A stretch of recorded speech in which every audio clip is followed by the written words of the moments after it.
everybody. Hi. So yeah, I'm Julz from Fate of Isen and Diceratops, not getting dicey. That's where we're on. I'm not from there. I am from little old Wellington, New Zealand, and I'm here with a bunch of Kiwi podcasters all around me on the screen. And I'm really excited to bring some super fresh faces from different Kiwi podcasts you may not have heard of before, but really should have in your ears. So that's what I'm excited to do today. Today we have a level 20 Christmas themed adventure for you all, which is kind of why we're all doing the Christmas, thing and red screens. And yeah, it's beautiful. I'm a big Christmas fan. Behind me. I'm smart. Yeah, I'm a big Christmas fan, so that's why I really wanted to DM this one. So let's introduce you to the players tonight. Who's going to be playing and what they are playing. Liz, do you want to start us off? Absolutely. Hi, everybody. My name is Liz, and I come from Hamilton, New Zealand. I play in a little podcast known as The Terrible Adventures of the Jancis and Breakfast Parchment Company, which is all about the things that you really need to know about for D&D, things like office work, bureaucracy, 9-to-5 work schedules, saving the whole planet from a mysterious magical threat that is way outside of your comfort zone, and families. So it's a very fun podcast. On it, I play Karen, who is a dwarf barbarian, but tonight I will be playing Kafiria Cordite. She's an air genasi, and she's a paladin of Cord, which means she's totally bodacious, dude. I did that wrong. She's totally bodacious, dude. Shaka bra. Love it. All right. Thanks, Liz. You're up, Michael. What's up? Hey, I'm Michael. I'm from Auckland, and I was on the podcast Guardians of the Galaxy, but I am releasing a new podcast in January, which is Mordy's Tome of Bros, and it is a interview/build podcast set in character where Mordy, the wizard you all know and love, goes to different realms and interviews different characters. I believe we'll be interviewing Karen soon from... Oh, I believe you will too. Yeah, It'll be a very nice office chat. Yeah, so that'll be coming out in January. Each month will be a different class, and tonight I will be playing Lasmin Uchopper, who is a wood elf ranger, a drake ranger, and yeah, he is a very surfery looking dude, long blonde hair. The only thing that's sort of strange about him is he does wear leather armor, which takes the form of a leather Borat mankini. I love it. Yep. Nice. Thanks, I Michael. don't know if I love it. Next up's Nicholas. What do you got going on, Nicholas? Hey guys, I'm Nicholas. I'm from Auckland. I play in a podcast called Dumplings and Dragons with other Kiwi Asian artists, and we just play D&D. And I play as Balasar Drakadandi, the Dragonborn Dragon Bard. But tonight I'm gonna be playing Eugene, the wood elf that does monk stuff, and yeah, magic 8 ball. That's what I'm gonna do. Yes. Excited to try and keep a straight face during that. Thanks, Nicholas. Sam, what's up over there?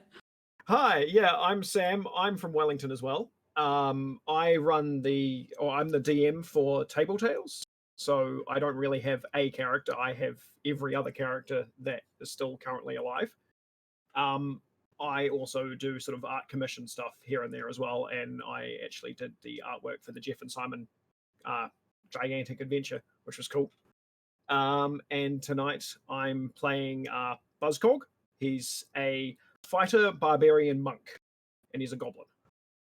And I released some artwork for it on Instagram as well, and he kind of sounds like this. He's like, "Hello, I'm Buzzcog. How's it going?"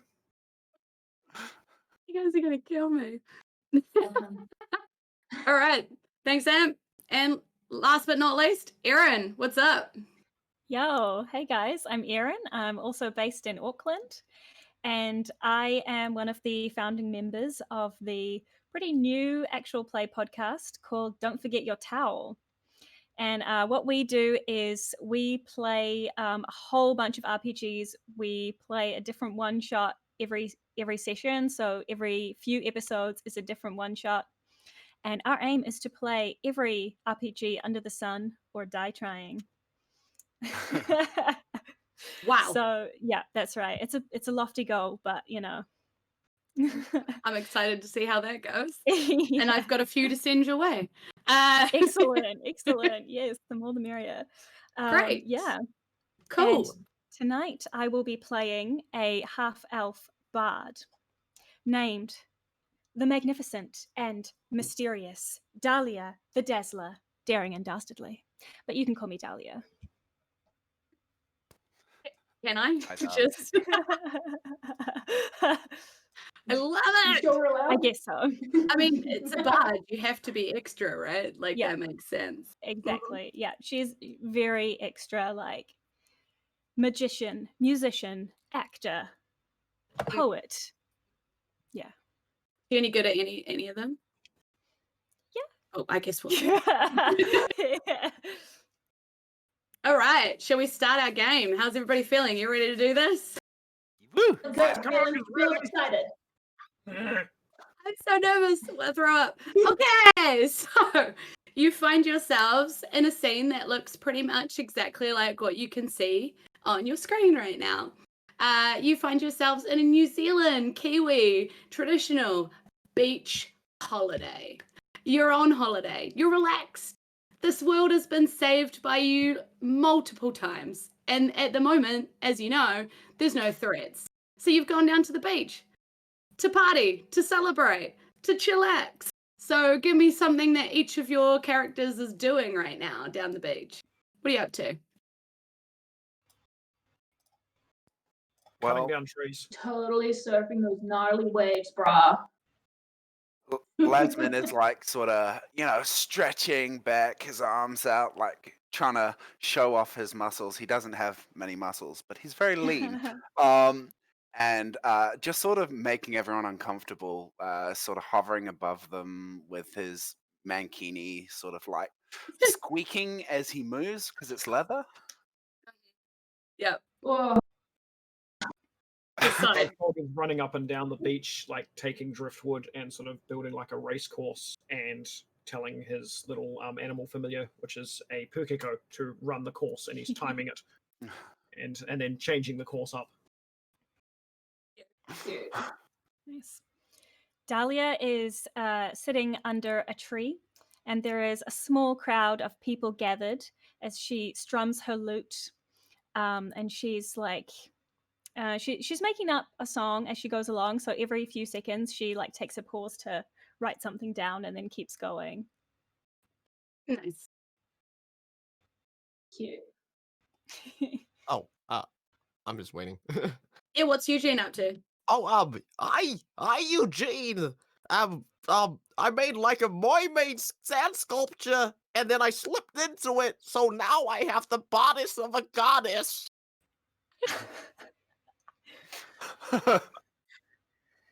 Waiting for someone to build in the sand, and I love it. Great. So you guys are all doing that. You folks, stop using guys, are all doing that. And it's awesome. And you're really enjoying yourselves. Only this weird sort of like cold wind kind of blows over suddenly, and you sort of hold everything down. It's weird because you're not in Wellington, that would be usual. But you hold everything down for a second, you look around, and it's starting to get a lot colder. And you're looking out over at the ocean, and what can you see? Let's do the first rolls of the podcast or the episode. Let's do some perception checks. Yeah. Perception. Perception.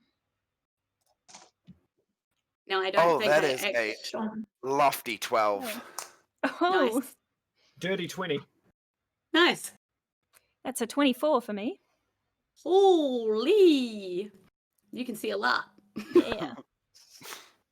12. I'm That, just like for trying Kafiria, to hide how obviously cold I am in my mankini. Yeah.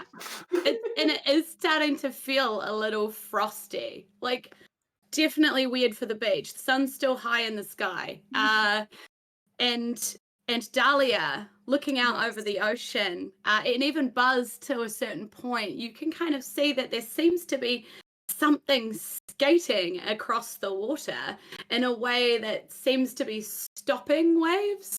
So half peak, and then like they're coming down, but the wave is still staying up. Oh And my as it God. gets closer, you see skating towards you are some snowmen skating across the and Julia's trying to do Roll20 and a lot of things right now. Skating across the water seems to be these snowmen building in and coming closer to you. They're freezing the water as they're going and sort of skating in amongst each other. And they're stopped on the ocean looking at you, starting to like chuck frozen out beams out into the sand. This beautiful Pahudakawas are starting to sort of pull in their red flowers from themselves and then burst out with these weird pine cone looking leaf tree things that look a lot like a Douglas fir. And then the sand seems to be starting to turn into snow. How is this happening in New Zealand? What is going on? What are you guys doing? What is going to happen? Dahlia So- starts strumming the lute in a like frantic Spanish melody. Nice. Buzz Just to set the Cog is mood. going to hold his hand in the air and summon his axe and go, Snowman! Just run Right. forward. Beautiful. So we're going to roll initiative. Right. First initiatives. If you're in Roll20, remember to click your token and then do initiative rolls so it comes up automatically. I'm not sure entirely where my token is on Roll20. Down the bottom Bottom. of the map. Otherwise, you can just tell me your initiative and I'll add it for you. I Yeah, got just like get See. Oh no, you go. Buzz Cog got a 7. See. Oh brothers, I got a 7 Syria too. was surfing, So, Dahlia has so I'm going to put her in the water. Dahlia, what did you have? Sorry, darling. I got an 18. Cool. Oh, yeah. Eugene, you got a 7, the same There's Buzz Cog. as Buzz. So who's got the higher dex? I've got a 5. I've got a 5 modifier. So I have 20 dex. Nice. Probably you then. Yeah, bro. Oh wait, I got a +5 modifier and a 20 dex too. Roll off, roll again. Oh, no. I chose to run forward through the sand. Okay, I'll roll again then. 23. Oh, what you get? 23. Oh, I think you win. Yeah, Look at my beats. I'm taking the second initiatives. I'll just keep you at 7. And Lasmin, what'd you get? I got a cruisy 24.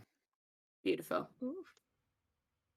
And my snowmen's rolling on Roll20, got a 19. All snowmen's are going to go on the one God. turn. So who is left? You are. That's me. Kathiria got a 15. I'm rolling manually in my nice little, Totally my fine. lovely little dice roller. It looks like a book. Beautiful. Great. I love it. Cute. I'm okay with manual dice or what are they called? Technology dice? I don't know. I really Little should. dice. Cool. So Lesman, you're up first.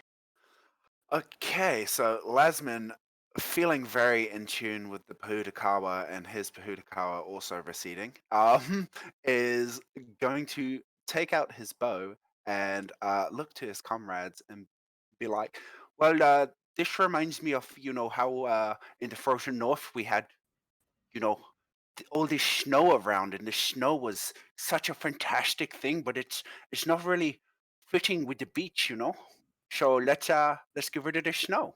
and maybe make some ice cones or some, put it in a chili bin and have some beers, and it'll be nice and tasty. And he fires an arrow shot. Uh,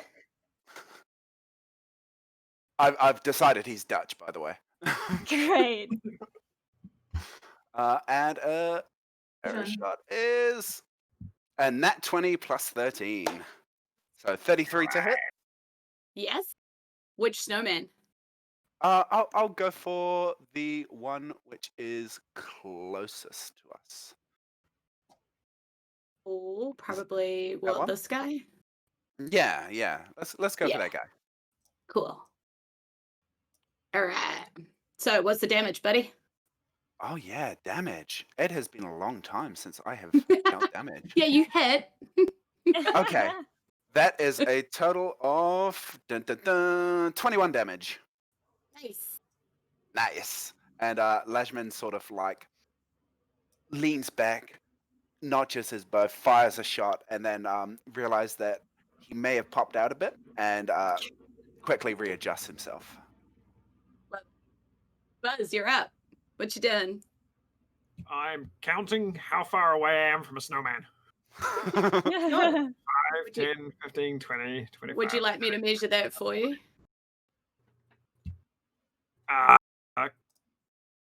One more up. I Nice. think he's the closest. Buzz is going to charge that one. Oh, is he 65? Ah! He's 60. He's 60. I can run 55 feet. Yeah. Can I just run into the snowman? Just Also run in into with the axe. Just run into it. frozen water, but sure. In mid-run, as a bonus action, I'm going to rage Okay, cool. Yeah, and then just charge. beautiful. I love it. Nice. Snowman's go. Hi, snowman. So, my 4 snowmen are just going to roll together. I'm just going to move that over there and see if they hit. They are just going to, like this one here next to Buzz is going to try and hit you, buddy, because that makes sense. I have a question. Yes. I know retcon. I don't know. Is retconning a thing for moves? Can I go back 5 feet and then Yeah. hold an action to attack when it comes into my range? Sure. I'll allow it Yay! Yay! because it's Christmas. He just chases you. So you move there. His turn is to move there. And now you can smack him if you like.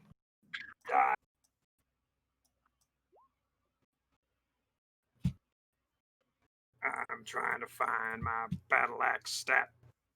Also, just casually, does the 22 hit you?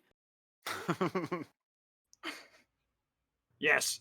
Okay, cool. So you hit it, and then he'll hit you. All right? How's that sound? I rolled a 19 to hit. Yeah, that'll do Okay. it. I'm not Okay. big on hiding my stats from my players, so the snowman's AC is 17. You can just tell me if you hit or not. Cool. Yay. Yay.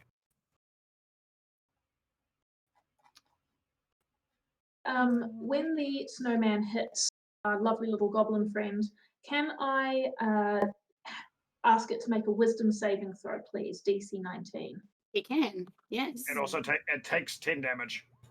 Excellent.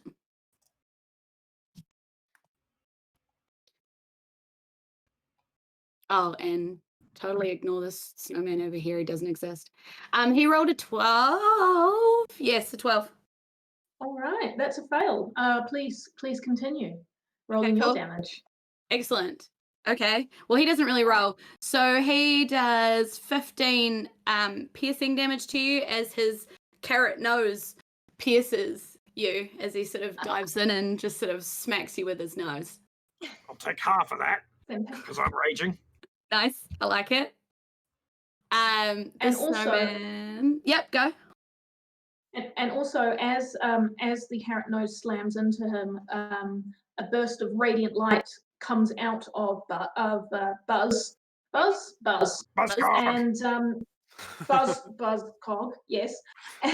And please, can that snowman take radiant damage equal to the damage dealt? Yes, 7.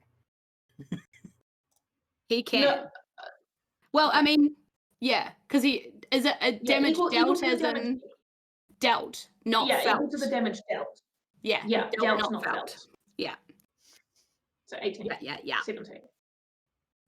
I'm bright. And that, This is my man. and that's called Rebuke of the Violent. I love it. Just a little.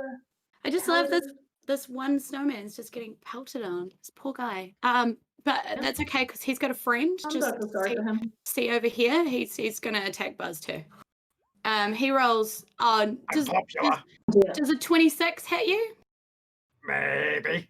Yeah, so that would be another 15/7 for you. And then this guy over here, see this guy over here? He's going to attack Catferia. Ooh.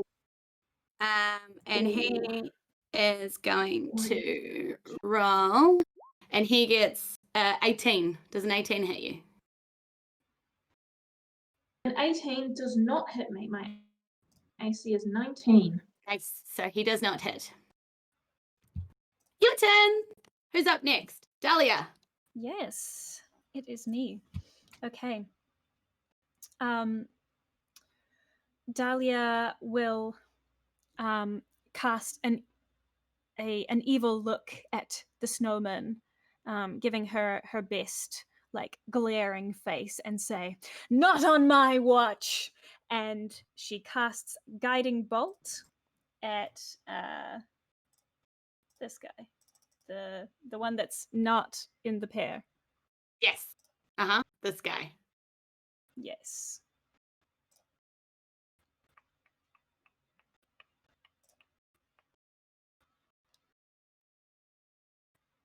Sorry, it's loading. And that is an 18 to hit. You hit. Yes. Okay. That is 5 damage. Nice. Cool. Beautiful. That's me. Beautiful. All right. Catferia.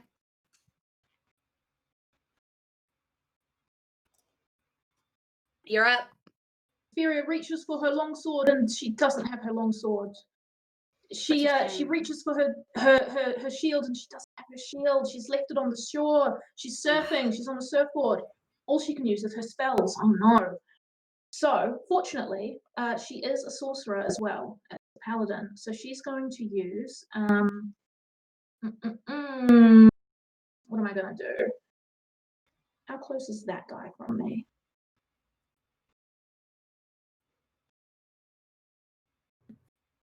Five, 10, 15, 20. Oh, he's a bit too far. That guy's a bit too far as well. Okay, that's fine. That is completely fine. It's going to be okay. I will use Thunderclap, please, and I'll put that into the Roll20 so you can see what it looks like on purpose this time.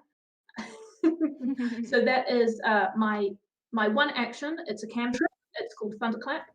You create a burst of thunderous sound which can be heard 100 feet away. Each creature other than you within 5 feet must make a con save. So that's DC 19, please. You rolled a 14.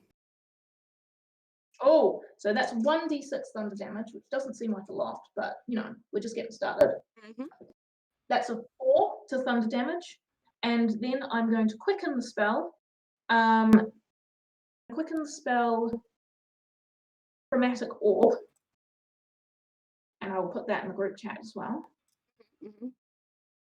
So I can use it as a bonus action. Mm-hmm. So you hurl a 4-inch diameter sphere of energy at a creature you can see within range at the same guy. You choose acid, cold, fire, thunder, blah, blah, blah, blah. I had to make a ranged spell attack against the target. Oh, and what type of damage are you doing? I am choosing lightning damage. Nice. And my spell attack bonus is an 11. Nice. Oh, that's an 8 plus 11, a 19. Yeah, Hit. Fantastic. Okay, so that's 3d8. 1, 2, 3d8 lightning damage. An 8, 9, 10, 14 lightning damage, please. Perfect. So lightning lights No, up this snowy beach as the skeleton just gets hit.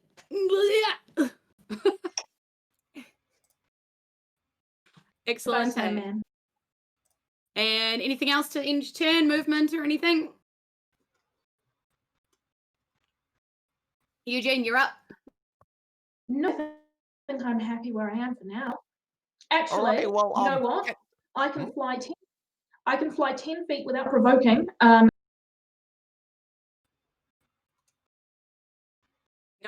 you can't. Eugene, you're up. Alright, can Eugene make attack the enemy that hit the B-Dog Buzz? Yeah, I'm gonna go over there and yell Merry Christmas, catch these hands! And Nice. unarmed strike twice? Can I do it twice? I think 2 attacks per action or something? How far can you move? 65 feet. Nice. You can just get there. Oh, nice. Well, let's roll. You are there. Oh, poop. Oh, yeah. Okay, so, one of them hits. And then, roll. 6 plus damage, 6 plus 8. 14 damage? 6 plus 8? Alright. Yeah. Yeah. Nice. Yeah, I got you, B-Dog. It's fist time, is it? Maybe later. Fisting. Smack, smack. I don't think he quite meant fisting. I think he meant fist. But sure. Last minute. Okay, so Lasmin realizes that he can also do magic, and he reaches into his quiver, which is just the back of his mankini, and draws out 2 flaming arrows because he realizes he can also throw 2 attacks out. And I'm gonna cast flame arrows at 3rd level. Level 20 characters. Yeah, We this forget is half of our great. stuff. So the first attack, it will hit with a probably not 15. Yep. 17. Okay, and the second one is a 17 just. So Nice. that does 8 plus 5, so 13, and then d6 of fire damage, which is 6. And which one were you hitting when you hit? The same one as last time. Last minute, Yeah. he's taking his burning arrows from the back of his mankini and firing them both Love it. very carelessly towards his friends in the fray. Yeah, I love it. How much damage was that again? 13 piercing and 6 fire. Oh, only it's not. Ooh, It's more. I'll melt their icy hearts. Yeah, you will. Yeah, you will. And Lasmin's like, I think they're pretty weak against the fire, guys. It seems that ice seems to melt against the harsh realities of fires. Well, they are Who would have thought? snowmen, right? Like, If only we could cast fire. I've deduced that these guys are made of snow, and I will move 30 feet closer as well. And Great that job. is me. I'm sort of walking as if I have sand in my mankini, because I have sand in my mankini. Nice. all right, Buzz, you're up. Bonus action, going to let go of my axe and just continuously punch the snowman that was already being punched. Uh-huh. One's a 16 and one is a 30. 30 hits. Yeah, Just a tad. just a little. Yeah.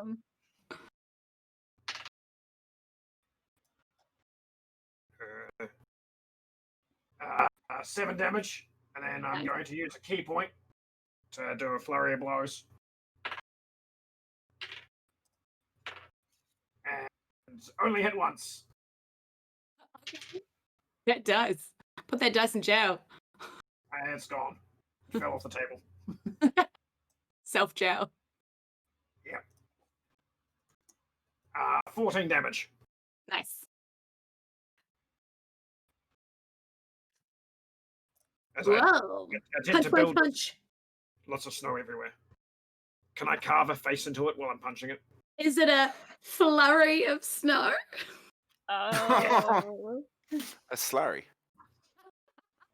Yeah, that was bad even for me. I know, I felt it. Okay, Snowman's turn. So Snowman has a new Snowman over here. Snowman number 1 has a new enemy. It is now targeting Eugene. It's not a fan. It wants to punch you with its carrot nose. Eugene, does a 24 hit you just casually? Yeah. Yeah. So you can take 15 piercing damage, my friend. Okay. This other one up here wants to say hello Ken. with his nose again, Buzz. Ah. Ken? I heard Ken. Nope. That snowman to make a wisdom saving throw, please. DC 19 again. The first one Just or the same one? yes. First one. The one that Oof. Buzz has been punching and kicking. How's a natural 20 for you? Oh. Oh, it's pretty good, but if you save, it still gets half damage dealt radiant damage. Nice.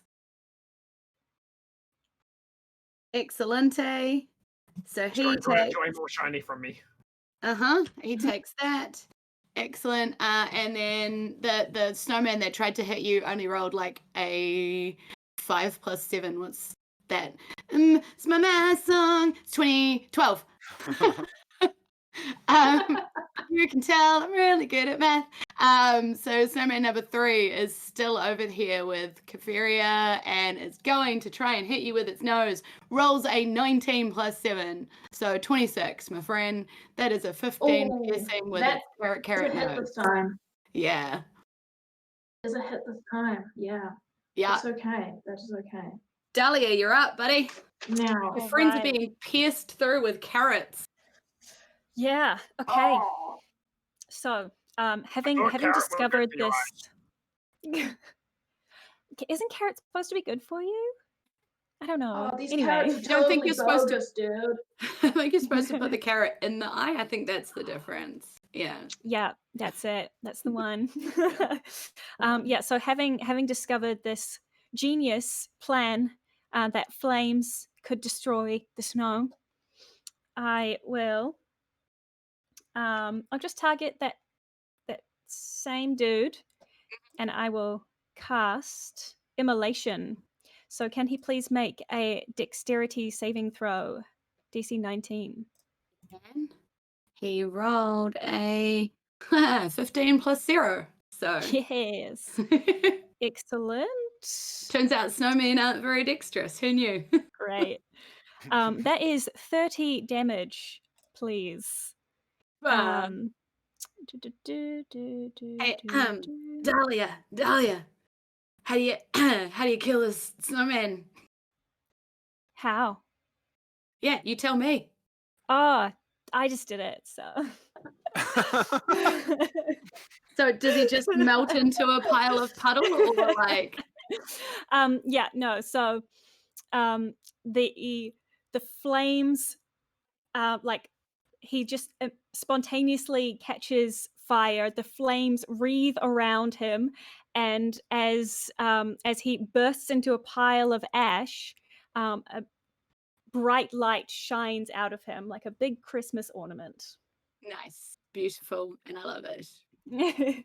First kill of the one shot. Boom, boom, boom, boom, boom. All right. And Dahlia will just be like, I'm fighting water. Now, were you doing something else before I interrupted you to tell you about how you killed the snowman? right. Yes. Yeah, let me yeah, who's looking? Is there anyone that's looking like not so good at the moment?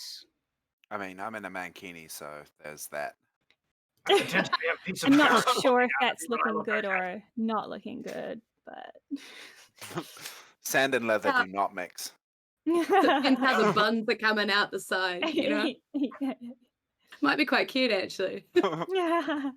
Oh, no. Who's been getting the carrot For in the who? face? I've been getting carrot in the face, but it's not too bad. Okay. Well, we'll just chuck some healing your way. Yeah, I only lost 17. I only lost 21. Oh, at least I'm okay. Oh, love it. Level Yeah, I just covered the toe. level 20. Not even a problem. I will just I'll chuck a bit of healing. Just a little bit of healing. Oh, I'll have to run up and cast some healing your way. Ah, healing is cheating. And that is 12 points of healing that you can restore. Cute. I like it. Supportive Uh, teammates. Woo! Yeah. And that means I've also run up sort of halfway up the beach. Yeah, cute. Okay. So you're kind of like Me. hairish somewhere. Yeah. I'm fine with only 9 damage. Nice. Kafiria. What's haps, babes? All right, so You can tell I've been which drinking. snowman is? No, not at all. What snowman is dead now? There's 3 of them on the Good. map, but I'm not sure Good which one is points. not on the map. Good points. Hey, Julz knows how to DM. There we go. Don't worry about it. It's all good. Okay, so what I'm going to do is I'm going to cast possibly my favorite spell, which is Thunder Step. Now let me just look up Thunder Step, because even though it's my favorite spell, I don't know how to do it ever. So that is one action. You teleport yourself to an unoccupied space you can see within range, which is going to be directly behind the other snowman that's still alive. So each creature in the 10-foot of space I left must make a con save. So that one snowman that is next to me, please make a con save. And I'm just going to get some D10. Where are my D10s? 16. That is not a pass. That is 3d10 thunder damage. And the thunder can be heard up to 300 feet away, just in case you were wondering about that. He doesn't. So He that doesn't is love it. You'll see Buzz 9, 10, Torches 11, screaming. 12. So that's That's 16 my rage. thunder damage for that guy. Uh-huh. So now Kafiria is not where she is. There she is actually over. Boop. I'll actually go to about here. Yes. And I'm going to cast Quicken on my lightning lure, which is a cantrip. And I'm going to, in a very uncharacteristically deep voice for Kafiria, she's going to say, "Get over here!" and cast a lash of lightning energy at the snowman within 15 feet. Can you do a strength saving throw for him, please? DC 19. DC 19. Oh, how's a natural 20 again? Oh. It completely passes, unfortunately, so that's fine. But that's okay, because she's there and she's ready. You know that that'll be my turn. You know that the DM rolling hot now bodes not great for me later, right? She's using all the stops in the intro. Right, Eugene, what's up? Oh, is the one next to Buzz still alive?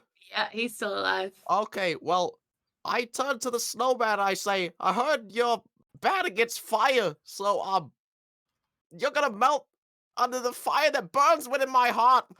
Unarmed strikes again. Nice, Um, cute. That was so It's a- beautiful, it's a good Eugene. catchphrase.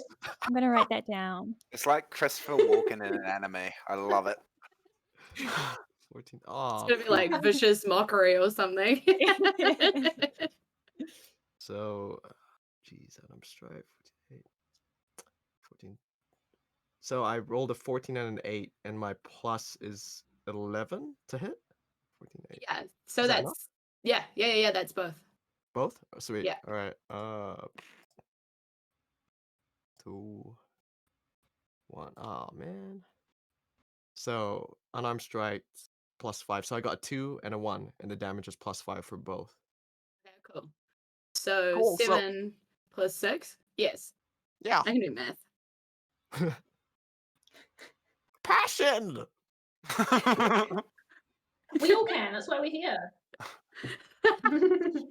Irony of pretty much everybody that plays TTRPG being struggling. Like,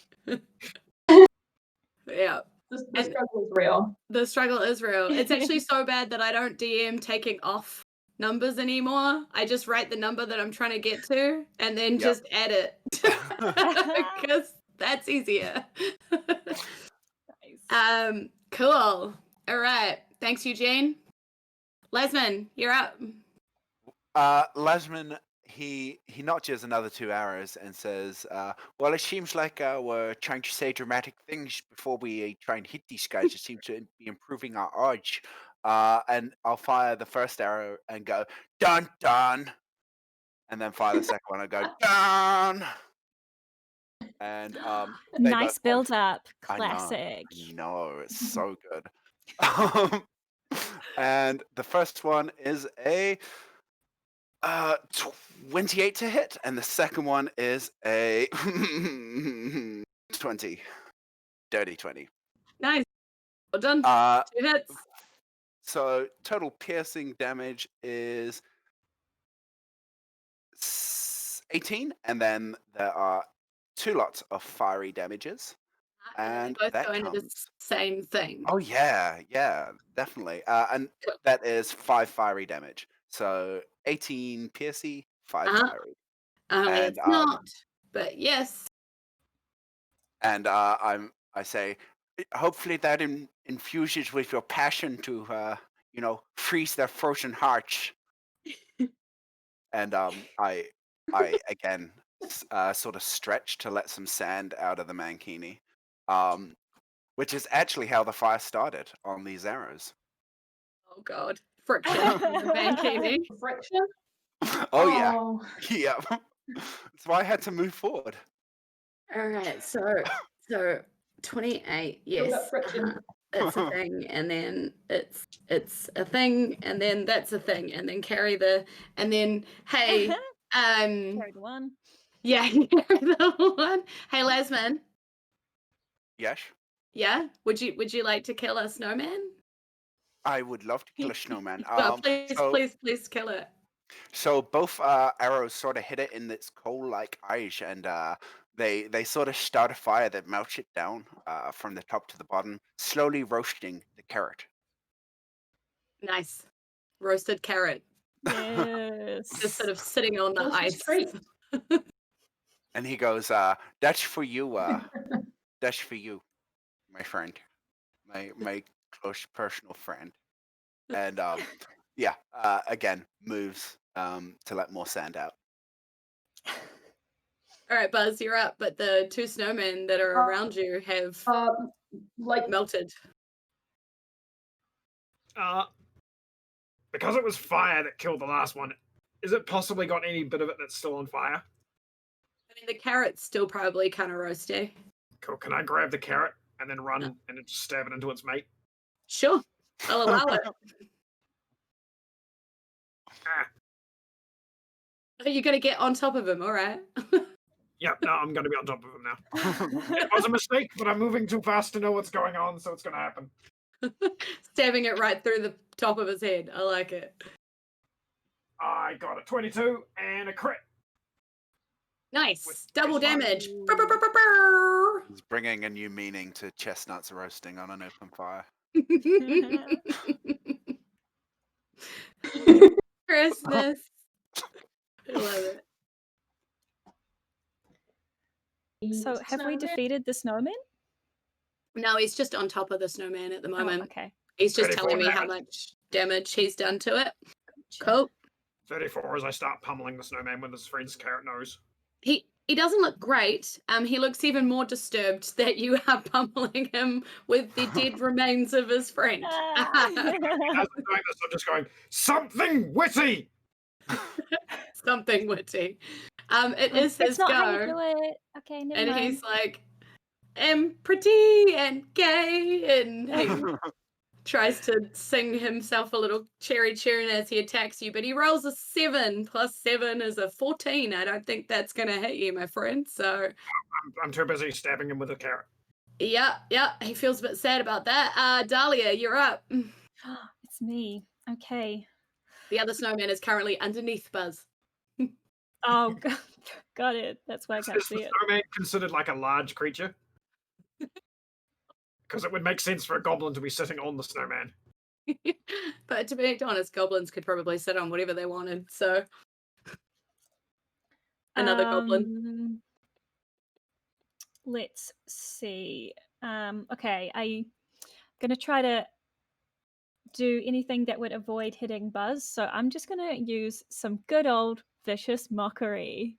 Could the Nice. snowman please make a wisdom save? Of course he can. Hey, See snowman, how- what about buddy? Well, he has a +0 and he rolled a 9, so no, he is Excellent. not very wise. Excellent. He takes 10 psychic damage, and yeah. So I'm just down the beach, being like, "You call that snow? That's not even very cold. It's so like melty. You're melting, huh?" He's just like, Frosty the Snowman. He's trying to like cheer himself up. That got dark real quick. Has lost all of my friends. Christmas should be cold! Christmas should be cold! And he's screaming at you back, but he doesn't look like he's very happy. Kaferia. Gosh, that's so scary. Okay, I'm going to move 5, 10, 15, 20. Yes. No, 25 towards the snowman that is under good old Buzzchop. And I'm going to attempt lightning lure again. So if you can make another strength saving throw, please. Could it be at disadvantage because there's a goblin on it? Yeah, I feel like it nice. probably should be. I'm hoping. So You are hoping. disadvantage, he rolls a 14. He rolled a 13 and a 17, so 14. Yeah. All right. So it gets pulled up to 10 foot in a straight line towards Kaferia, so out from underneath Buzz. And then it takes 48 lightning damage because it's within 5 feet of me. Yeah, tell me how this kills this last poor singing snowman as he's trying to sing Frosty the Snowman to himself. So it's 12 damage all up, 12 lightning damage all up. But Kaferia pulls this snowman into her with this lightning whip. And then she says, "For cord!" And she just punches it right through the chest with lightning-filled fist. And that is how the snowman kind of melts around her fist and melts away, its little coal eyes dropping onto the frozen ground with a clink clunk. Nice. The last thing you all hear is Santa Claus is coming as he perishes. Oh, cool. Santa Claus is Where? coming. Where is he coming? I have a rage request. Kaferia looks All of the legitimately excited. She says, "Santa!" What was that, Sam? I didn't hear what Buzz said. He's like a Buzz totally cold wants to collect dude. all the carrot noses. Oh, you can totally collect all the carrot noses. That's totally fine. Nice. I was gonna get Dahlia's gonna trophies. run around and high five everyone and start a little song. It's gonna go something like this. Do you wanna kill a snowman? Well, we already killed some snowmen. Yay! I helped destroy a snowman. Hold on a second, I left my axe up the water. Laz Oh, we've- sort of looks at her and goes, "Well, who's to say they were actually alive in the first place? I mean, how can you kill something that not Wow. alive?" And That's really deep. That's a good question. How do we I mean, tell? As you say that, a Pukeko appears next to you. I go, does he count? I look at it. I try and put my hand through it. Yeah. It doesn't move, and you pat it.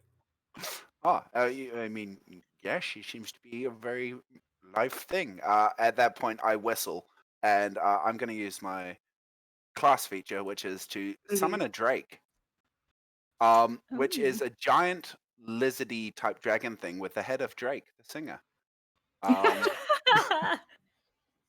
And I'm like, well, this is my little friend. He's called Drake, and he remains with us for 6 hours. Cute. And he is a fire drake. Of course he is. 'Cause that boy be fire.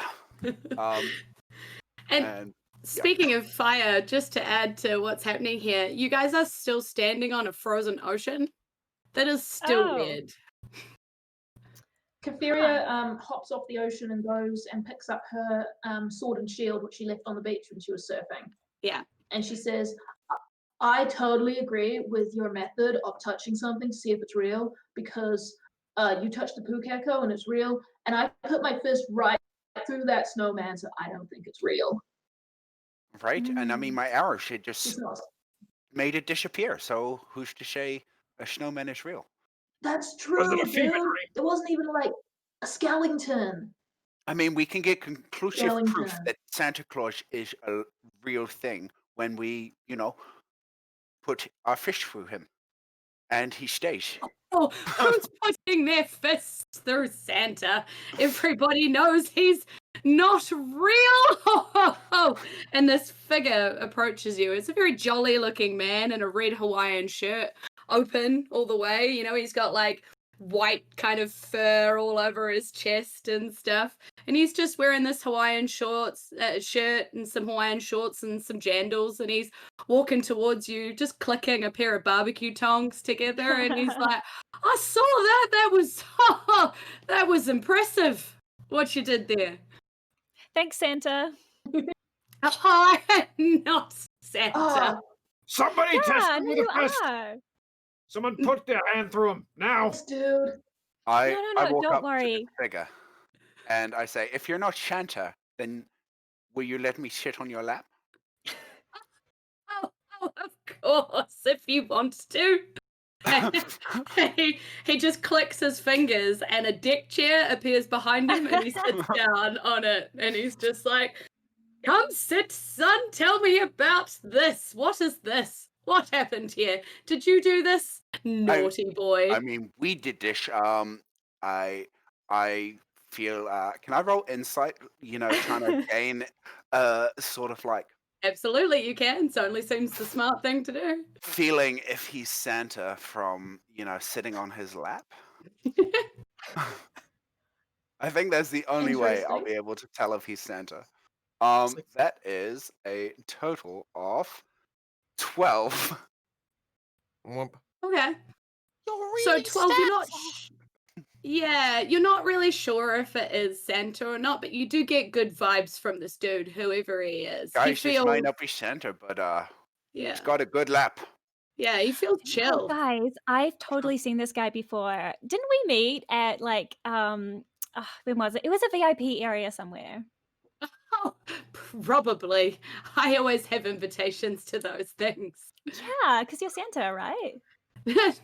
No, child, not Santa. Anyway, Okay. what? The ice here. Bit of a problem, isn't it? This is supposed to be a New Zealand beach Christmas. I was in the middle of a barbecue. Well, climate change and all that. Oh, right, yes. But I did hear him say something about Santa Claus. Yeah, there was Ah. some snowmen.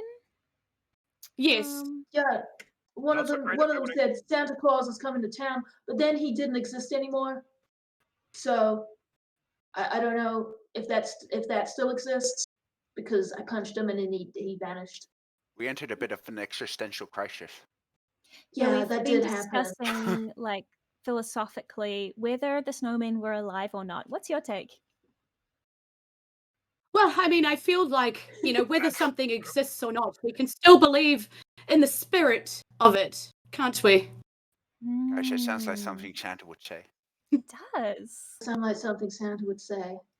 Well, I have But But met you a said you're man. not Santa, right? No, Buzzcocks no, gonna no. walk up to this guy and start plucking the hairs from his chest until he reacts. And he Oh said, my God. is that what you want for Christmas? Well, I mean, go ahead, my child. All right. Strange one. Just and it's like, well, I did meet a fella called Santa Claus. He had rather long fingernails. We had a bit of an argument once about whether Christmas should be warm or cold.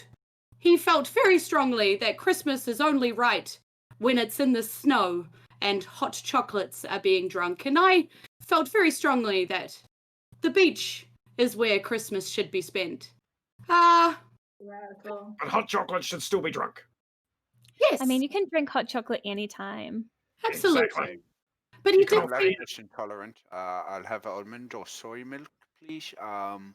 If we're who's taking the order? Oh my gosh, yeah, I've been getting really into almond milk recently. Can I have one with Fruity almond, one tropical with snow. soy, and one with caramel?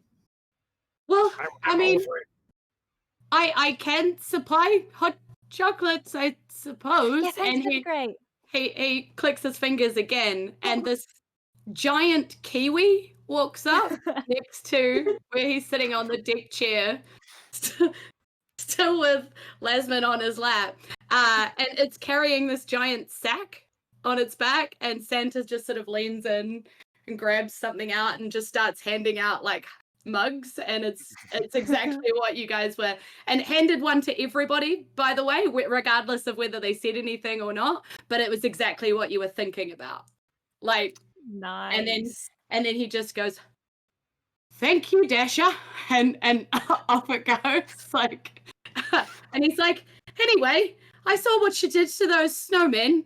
They were there, and then next minute, just gone. You wouldn't mind doing that with the ice too?" Yeah, someone should melt the ice. Well, I feel like maybe if you follow it, you might find the cause of it. Don't you think that's logical? Oh. You wouldn't have like a big fire torch we can just kind of slowly work at it. No. Good Dasher! And Dasher wanders back over with the sack, and he's like, well, I do have some gifts that might be helpful if you're planning on going to... Are you going to investigate? Maybe I... And water. Hmm. Sure. This is What do you all guys feel? very dependent on if you're actually Santa Claus, because I've accepted gifts from men who believe they are Santa Claus and are not in fact Santa Claus before, Well, and it has I'm- not ended up well. I mean, this is the only, and he like stretches out the mankini, and it like creaks, and like a whole bunch of sand comes out, and you can just see like glistening sweat, and like he's slightly wrinkly underneath the mankini. But this is the only thing that I actually got from one of those men, which was, suitable for me. While you're in Oh. mid talk, Buzzcog's going to walk over and close your mouth and go, "Yes, we will accept free things." And Santa sort of looks around the beach where you can actually see all of the people that were celebrating with you are now huddled together, like with towels wrapped around them, because there's nothing else on this beach, because this beach isn't sand anymore, it's snow. And there's still fir trees everywhere. There's no pahutakawas. And, you're in actually quite a dire sort of situation in terms of what the beach has turned into. It doesn't even look like New Zealand anymore. Like Mm. it's like some other countries' traditions have taken over completely. That Oh. Australia is here. yeah. And he's like, "Oh, good. Good. I'm glad you're going to help. Actually, Vixen!" And another Kiwi wanders over, and he's holding the barbecue sort of behind him on like ropes, and sort of unropes the barbecue and then hands it to you, Lasman, and is like, "This should be quite helpful, actually." This looks pretty great, actually. It's the latest barbecuing technology. I'll be able to Uh-huh. cook all these meals for these people that are hungry on the beach. And Yes. And if you open it and like you just see like that the whole thing like looks like it drives inside somehow. okay, Yeah. I And just- clamber inside. Yeah. And I And he just sort start. of lifts you down off his lap, and inside you also find some Christmas bells in there. You're not. Oh, the- these yeah. bells. Santa, thank you for the bells. Yeah. And he turns around and he looks at Dahlia. Mhm. And Dahlia, he pulls out of his sack this beaten up looking guitar and just sort of hands it to you and is like, I Oh think my you'll God. find a use for this. Vintage. Thank And you. then pulls out like some horseshoe looking things and is like, I'm not Oh. sure what these are for, but maybe you'll find them useful. Okay. Yeah. Thanks. Yeah. And then goes, what else have we got? And like pulls out this bag of angel dust and is like, this one says Kafiria? Is that anybody here? Totally. And Kafiria jumps up and down with excitement, but just a little bit because she's trying to stay cool, protected in the face of someone who is as magnificent as this mysterious man on the beach, who she's pretty sure is called her god, but she's not quite sure. Maybe. Who knows? And She's- then goes, You've gotta be you. Ah, I've got something else me. for you.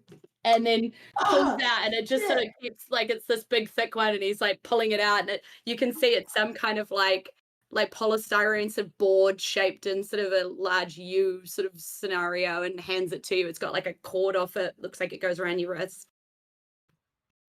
a boogie board. Thank you. Oh, yes, That that's is mhm. totally bodacious, dude.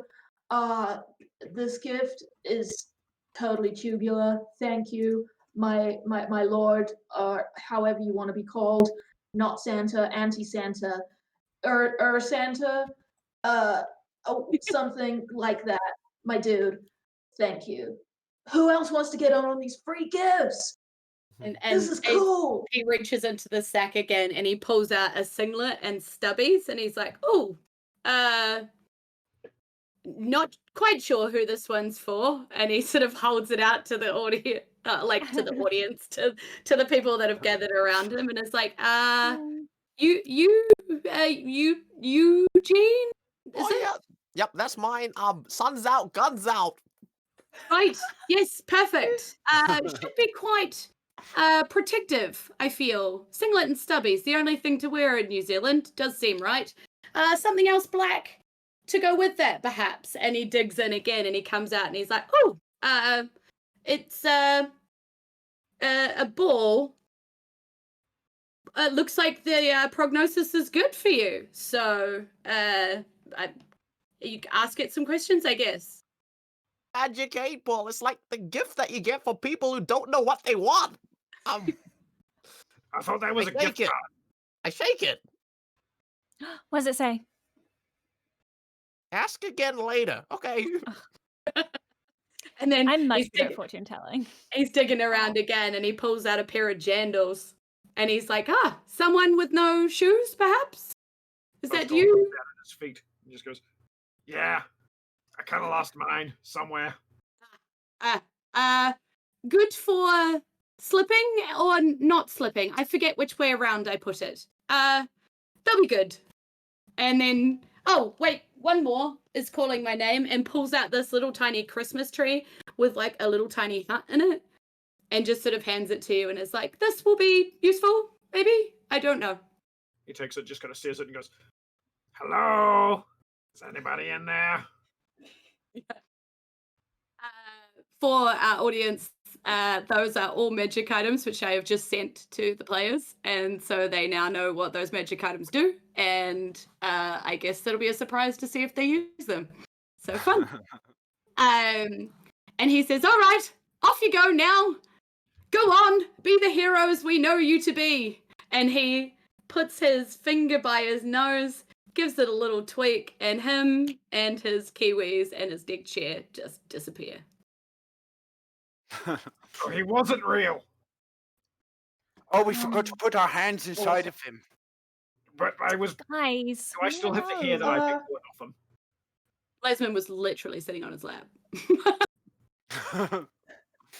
He was also still Yeah, inside I a think that portable is what- barbecue.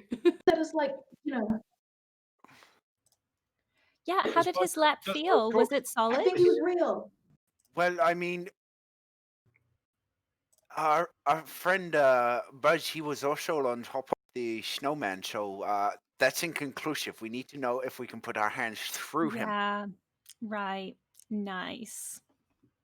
But this thing seems to have a Yeah. lot of levers, so if someone with me, I think there's enough room, and we may be touching, but that seems cool. I don't take up much space with this mankini, but you're more than welcome to join me in here.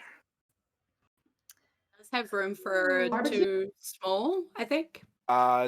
Too small or too medium? Yeah, 2 medium. Yeah. Buzzcock is going to put on no, the channel dude. and then up the side of the barbecue, so he's standing just vertically sideways, like someone who's just like incorrectly loaded into a video game, and he just goes, "This works." Oh, Jandals, bro. Kafiri says, no thanks, dude. I've got my own mode transport. And she's going to take the angel dust and just upend it over her head. And as she does, she kind of shakes it, and it's glitter, and it just goes all through her hair, and it's just a mess. But it's great because it's very Christmassy. And as she shakes the glitter out of her hair, 2 massive angel wings, pure white, spring out of her shoulder blades. And now she has a flight speed of 30 feet. Wow. Ooh. She stretches her wings a bit and she says, I'll see you dudes on the other side. And she's going to start flying out over the frozen wasteland. Bye. Don't split the party, but like I'm gonna. Yeah, we Like- didn't discuss this, like- but okay. What are the Drake rest- can also give someone a lift. He's pretty good at that. And he has 2 wings, and he is a large creature. With a barbecue on his back. Oh, no. Drake isn't carrying the barbecue. The barbecue can move by itself as I Oh, pull a nice. lever, and these crab-like legs pop out, and I pull another lever, and it starts going forward. I'm enjoying the Very look nice. on your face. You're just really enjoying this, aren't you? I love this barbecue. As a DM, I don't often get to just give presents, so it's very fun. Yeah. Cool. Dahlia puts the hooves on her hands and feet and just sort of starts like hovering up in the air like a little horse. And she's like, "Oh, I've never been a horse before. Nay." Got to run into the front. So we've got a horse like cantering through or galloping through the air. We've got an angel winged, creature flying through the air. We've got a crab machine sort of like swimming through the frozen ocean or underneath the frozen ocean. So how else are you guys moving? Yeah. We also have a drake apparently flying by itself in the air. Yep. Unless somebody's on the drake. If the barbecue was going underwater, Buzzcog will hop off and then run over to the drake and climb up on top of the drake. Okay, cool. Nice. Well, So the what's you barbecue doing does up weigh to? 500 pounds. I'm a simple man with a simple plan. Ride Walk. the drake with me! As you go to walk, the drake just grabs you and just starts carrying you along so that you all kind of travel at the same speed. Otherwise, Okay, you're going to whatever. get there a lot. You're going to get there a lot. You start walking. Before we leave off, can I turn to the people on the beach? And I'll say, "My adoring fans, don't worry, we'll come back for you. Wait, 1 second. Can I cast Dispel Magic on the beach area?" Sure. Do I Right. have to do anything against that, or like No, does that just work? it just Okay, works. cool. So so my hope is that um the Bahudakawa trees will come back and it will become like at least a bit warmer. Does So that you do see snow drop off Yeah. these firs, and leaves and branches start changing shape because the Mhm. firs are quite like flat out, whereas Bahudakawas sort of go more like this. So you can kind of see branches start to change. It's pretty slow action, Mm, but it seems to be happening. Yeah. okay. Yeah. Yeah. Cool. Yeah, and I'll And just they're be like, you hear a little from the crowd, who is that again? Who was she? Is we supposed to know her? Is she famous? the magnificent and mysterious Dahlia, the Dazzler, daring and dastardly. Oh my god, who said that? Wow. I light her up with the crab's headlights. Nice. Thanks. So you're saying this while you're a horse in the air, right? Yeah. I was like, the headlights. Thank goodness. I thought it was gonna be like fire or something. I'm like, no, too much. Oh my god. Any chance she's just being neighborly? I hate you. It's great, and I hate you at the same time. So good. So good. Okay. All right. So you're traveling. Yes. You're traveling along this icy kind of path, and you can see like not the whole ocean is sort of frozen. It's like the snowman sort of skated around and made like an almost a frozen bridge across the ocean. It goes for quite a way. Mysterious time, because space doesn't exist in fantasy, and I can just say we're there now. And it happens. And you can kind of see that you're coming up on a sort of frozen landmass. Is it at least 10? At least what?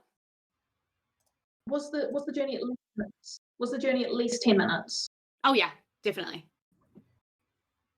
Okay. I would have used Inspiring Leader to give 6 creatures. So 1, 2, 3, 4, 5. We've got 5 of us. That's fine. Plus the Drake. Is he a creature? Yeah, Yep, he's a yeah. creature.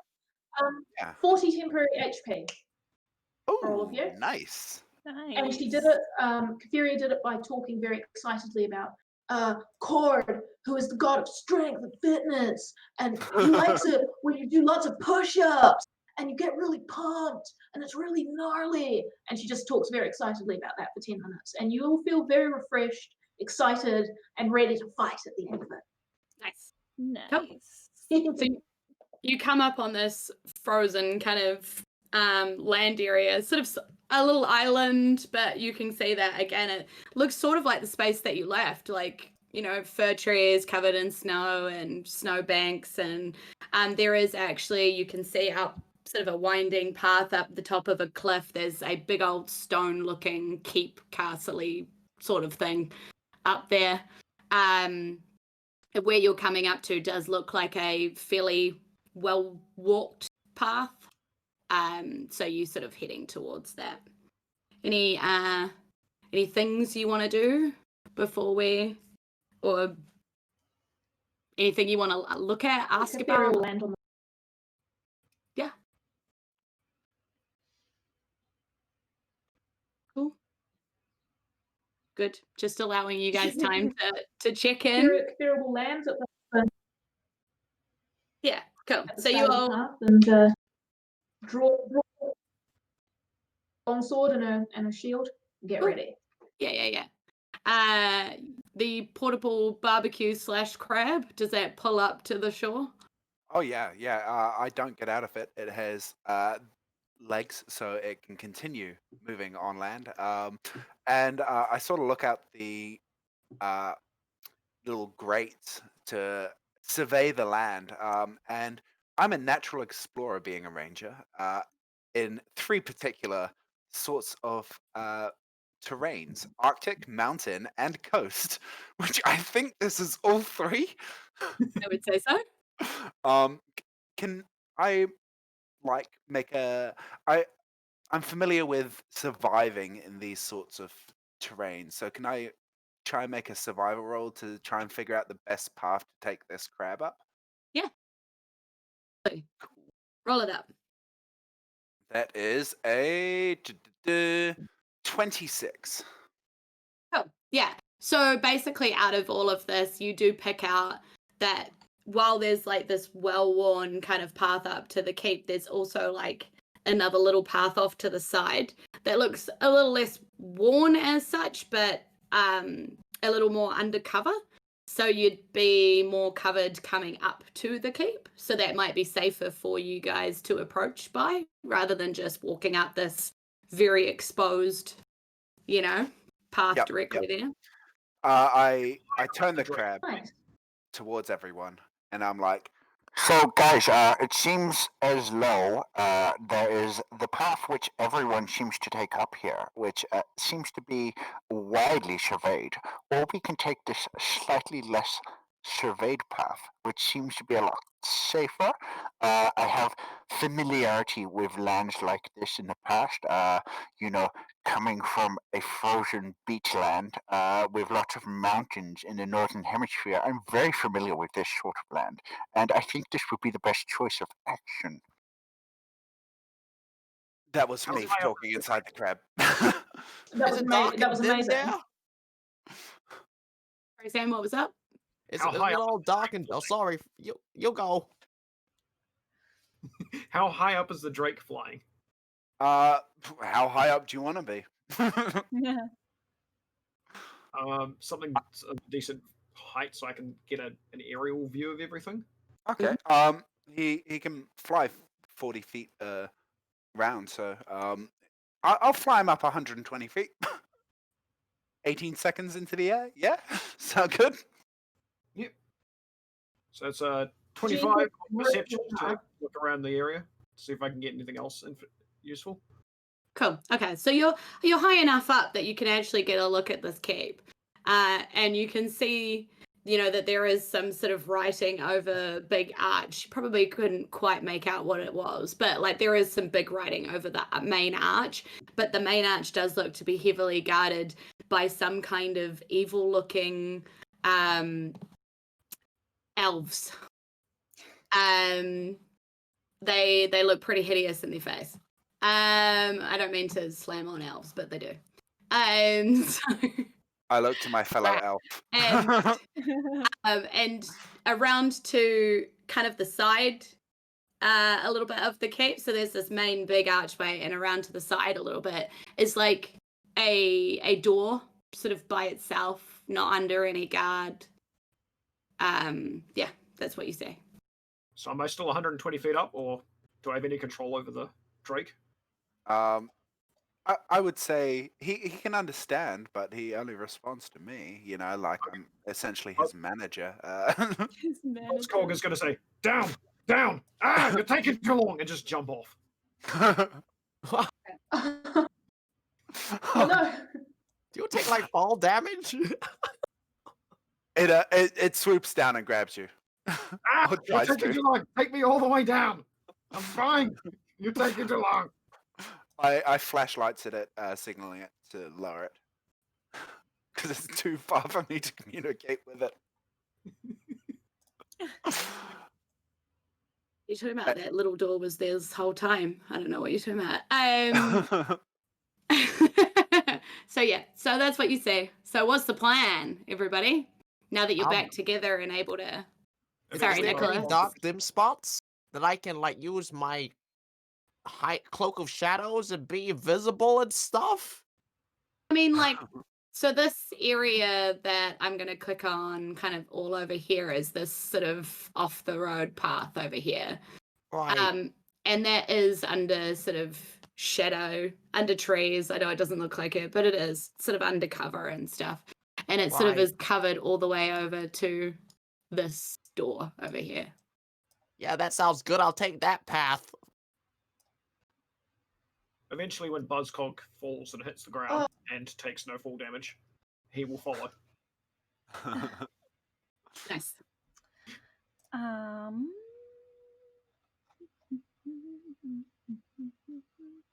So roll me a stealth? stealth check, seeing as you're going there, while everybody else decides what they're doing.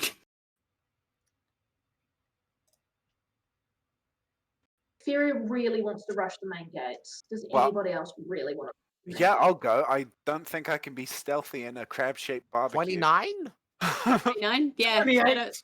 Shadows and Dust. Shadows and Dust, as another podcast of my favorite says. Yeah, you just disappear into the shadows. Nice. You said there were Bye. shadows all the way up, right? Yeah, all the way up this path off to the side, and it kind of crosses right here to like this little door over here. Buzzcog's going to teleport through the shadows up to that door. Okay, cool.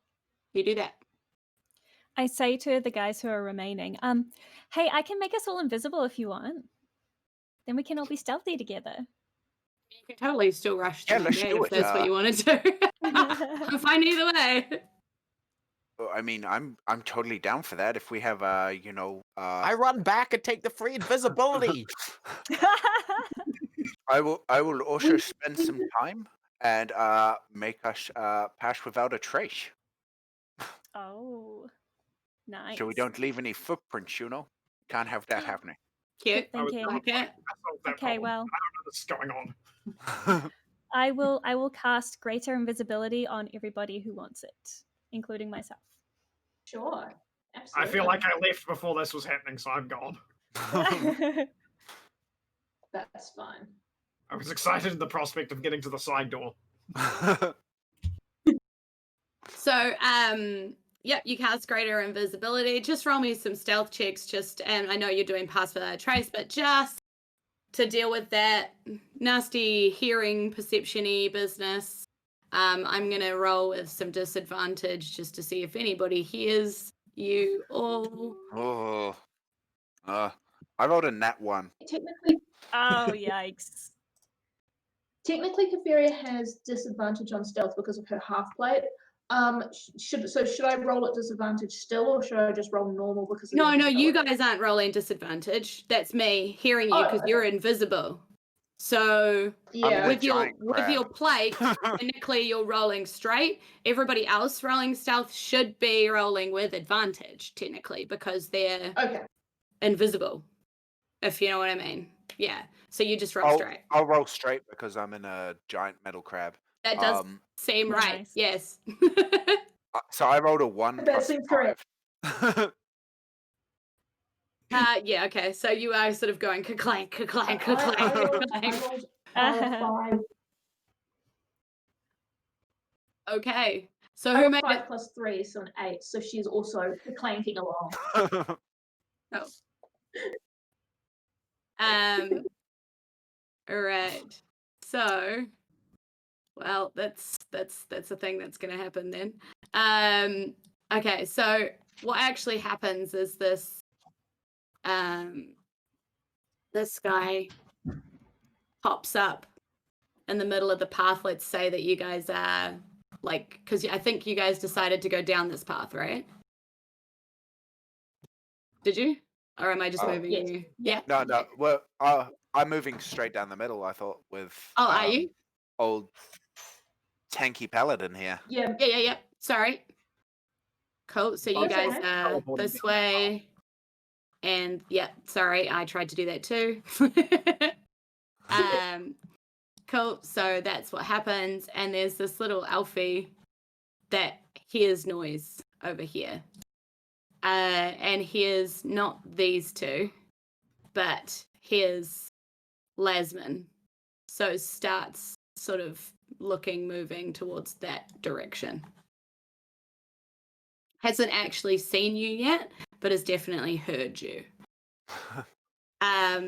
You guys probably wouldn't know that, but I'm just letting you know that's what's happening. So continue to, advance as you would. So what's happening next? Think of this as a big group turn without having to roll initiative. Okay.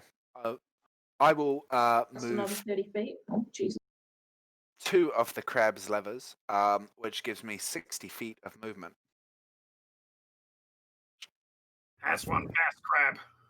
Yep, it's a speedy crab, which I think brings me to the front door easily.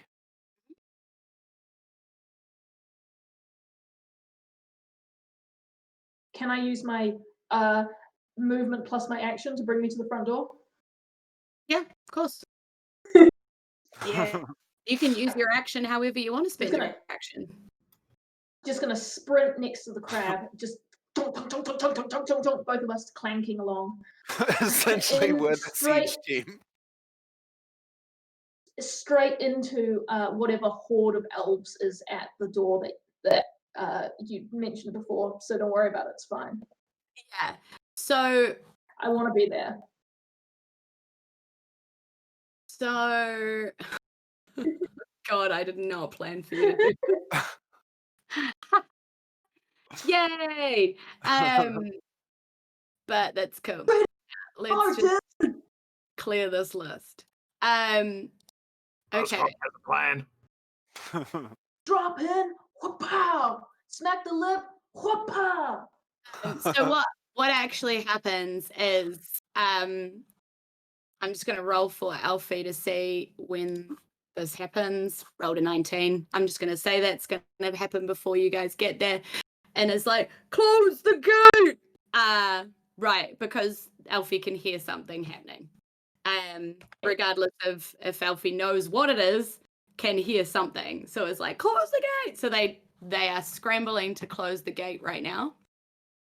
And another elfin pops out to be like, what's going on out there, Alfie? And that's kind of all happening right now. And then I'm going to need you guys to roll me some initiative. What's going on in here through this door? Through this door? So you can't see anything through this door. This door is a door. It has a knocker on it. And the knocker has a wee little face on it. But it's just this wooden door just chilling out on the side there. You haven't told me if you're doing anything with it, so it's just a door. It's just chilling. It's a door. Yeah. There's nothing going on there though. There's no people there or elves there or any kind of creatures there. Do I have to go over initiative to do anything? As far as I have to. Yeah, because of what's happening elsewhere. We'll still deal with your turns in initiative order because people are still invisible and no fighting has happened yet, but let's just get an order kind of going. That's a 17 for me. Cool. Theory got another 15 for initiative. Who was that? Theory got another 15 for initiative. Oh, I can put it in myself. No, you're right. I got it. 8. Lesman? I got a total of 12. Oh. And Buzz. 23. It's barbarian for you. I really wish Roll20 would put the add turn at the bottom of that list so that it worked better. It drives me nuts. Eugene, what'd you get? How many days of Christmas? 12. Oh god, you and Lasman again. Who's got the higher dex against you two? Is it probably you because you've got +5. You guys are killing me. DM decides. Rah. Lasman, you're evens. And that makes you odds. Evens. Lasman, you're going first. All right. Yay. That's how that's sorted, people. When you can't be bothered. All right, cool. So that puts Buzz, you're up first and technically in order. So what are you doing, Buzz? I'm going to knock the door knocker. Okay. You knock the door knocker. And the door knocker says to you, who's there? Buzz. Buzz who? Buzzcog. Well, that's not very funny, is it? I thought it was supposed to be a joke. I like jokes. If you knock, you've got to have a joke to follow it up, don't you? I've got jokes. You want to hear a joke? I've got a joke. He takes out the tree and sticks it into its mouth and says the magic word, Pop-Tart, and then runs away as the tree explodes out and turns into a giant fortress.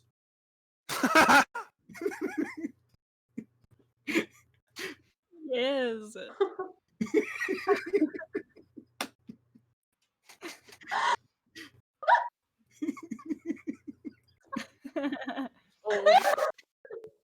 Fucking So hero. full chaotic party. Yeah. Fuck yes. I mean, I'm sorry. No more swearing. No, it's fine. I swore as well. Howdy doody. Yes. Gee willikers. Merry Christmas. you- Gee whiz. Do you want to tell me how much damage that does? If I get this correct, any creatures that's within the tower's 20 foot like radius size takes 10d10 bludgeoning damage on a failed Actually- DC save of 15. It's not actually a creature. So what's happening with a treehouse versus a castle wall? Does anybody out there and Items watching and the Twitch stream chat want to help me out here? What the hell is happening with what is it called? It's called Diane's Portable Fortress or something like that. Continuous Fortress. Yeah, versus a castle wall. What the hell am I gonna do here? Okay. Well, I mean, you guys are also DMs usually. What on earth would you do? I don't know. Is this like a rock, Any paper, scissors suggestions thing? from the chat? Break. We got some suggestions from the chat. Break both? Penny It's a says magical break both. break. You And can Desmarius says, must be branching out in a new direction. you could, it's a treehouse, right? So it could grow onto the fortress. That's true. We could kind of actually manage to do a both situation. Yeah, it would kind of fuse a bit. Yeah, so it can't, and you have to enter through the treehouse now to get into the Yes. fortress, maybe. Yeah. Okay. Let's do that. You just added a slightly kookier entrance to We've the renovated. castle. Thanks, Reagan. Ask the players what they want to have happen, and that's what they want to have happen. So we now have a treehouse fort that is grown around this castle, and at this door, the door spits out a branch out of its face and goes, "Well, I wasn't very funny either." Tree. I mean, kind of funny, actually. Especially that branching out comment was pretty funny. Pretty funny. So that happened. Let's go with Elfie. Because I'm a little bit thrown for a loop. Elfie rolls to see if Elfie can see anything yet. Still can't. So He does not see a tree growing out of his new home. I mean, he does see the tree, but is a little confused by the tree, and still doesn't see any people or creatures or anything causing that. So it's just gonna move forward a little bit. Dahlia, what are you up to there, Dahlia? Oh, hey. Have I seen the elf? Or no, not yet. I think the elf has come out of hiding, so would be easily seen. Okay, great. So what I would like to do is cast Disguise Self and drop my invisibility, and I will make myself look like the elf. And then I'll sort of emerge out and like walk up to the elves and say, hey guys, what's happening? Why is the door closed? Okay. I'm just If I gonna. can do that. Yeah. Wow. Okay. So my elf rolled a 1. I'm not even going to get you to ask to do a performance check because I'm pretty sure your Yes. performance check would be higher than a 1. I mean, feel free to roll it if you want to, just for shits and gigs. But Let's see what it is. he squints at you a little bit and goes, "Oh, you're new around here. Well, you know, when there's unknown noise, they close the gate, don't they?" My performance check is 30, by the way. Well, Well, yep. Yeah, right. Yeah, I didn't hear any noise though, did you? Yeah, there's a bit of clinking. That's why. But there's also a tree over there. Have you seen that? Oh, no way. Oh, I know what that is. That's the old blimmin' a tree house that we had installed. Yeah, didn't you hear about that? Oh, right. Well, I am always behind with the news when they keep me outside. I mean, with the 30, he Yeah. just believes you. Yeah, Seems legit. great. Um, yeah, I'm quite cold, and they never bring me any hot chocolate. It's a bit sad, really. Bastards. Yeah, well, I tell you what, let's open this gate back up and let's go get you some hot chocolate. I'm not really in charge of the gate. That's Elfin, but we can go talk to Elfin if you like. Let's go talk to Elfin. All right. So I'm assuming you've moved towards Elfie in your Yes. move, and Yes. that's enough conversation to take up Yeah. that time. Yeah, So great. yeah. Kaveria, what are you up to? Okay, so will I have heard this conversation? I mean, I presume I will have. I'm only 20 foot away. I will have heard this conversation going on. Yeah. So I'm going to stand very still. No. Oh, we're right in the way. What if Elfie walks into us? Yep. Oh no. I'm gonna move very stealthily. Uh-huh. Very stealthily. I hear it.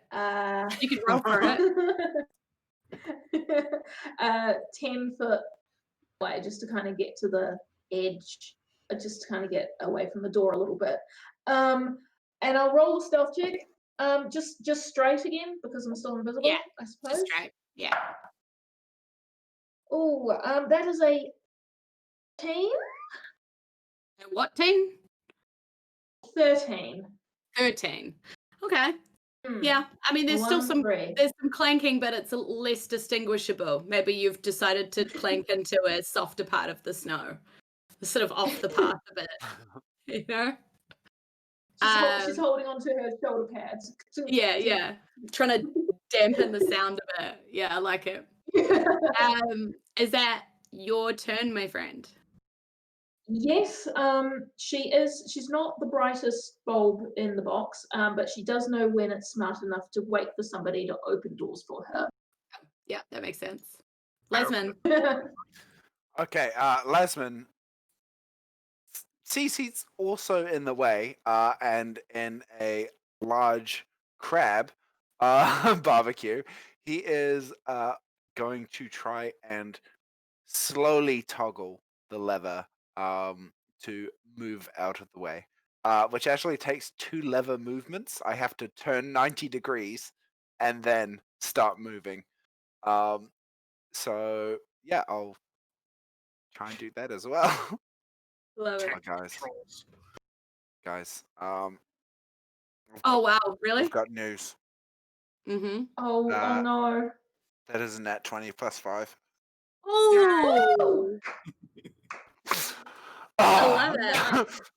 The crab goes That's into what- full-on stealth mode, like it's underwater, like it's got no problems. It feels the water in the snow and just feels that sort of environment is like channeling that and just goes super quiet through the snow. I love it. And I sort of parallel park it to the side there. About love it. here. I love it. If I get Closer the to the right shot. tree. Yeah. Yep, great. All right, Eugene, what are you doing, buddy? You've been left alone technically because Dahlia is technically up here with Elfie. Oh, I'm using theater of the mind right now, so whereabouts am I? No, so you're down about halfway down the shady path. So you can continue along the shady path to head to where a giant tree has just appeared. That definitely was not there before. Or you can follow Dahlia, who has kind of turned into an elf and is walking up the hill. Oh, let's do the latter. It sounds more risky. Let's do that. Awesome. Do you want to roll me up another stealth check just to make sure that you're still stealthy, but you have advantage because you're still invisible? All right. Okay, that was poop. Next. Oh, that was still poop. So I got like a 5 plus an 11.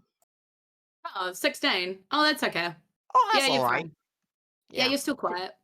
Sweet. Yeah. Yeah. You're kind of kicking yourself because you're annoyed at yourself. You could be quieter than that, but, they don't hear you. My standards. Oh, all right. So Elfin hears a clanking off to the side slightly and also has a tree suddenly behind them and is very confused. Calls out to Elfie. Elfie! What? Who have you got there?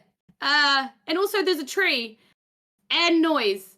I don't know what to do. And that's pretty much Elfin's turn. He's like, I'm not opening this gate. What the hell is going on?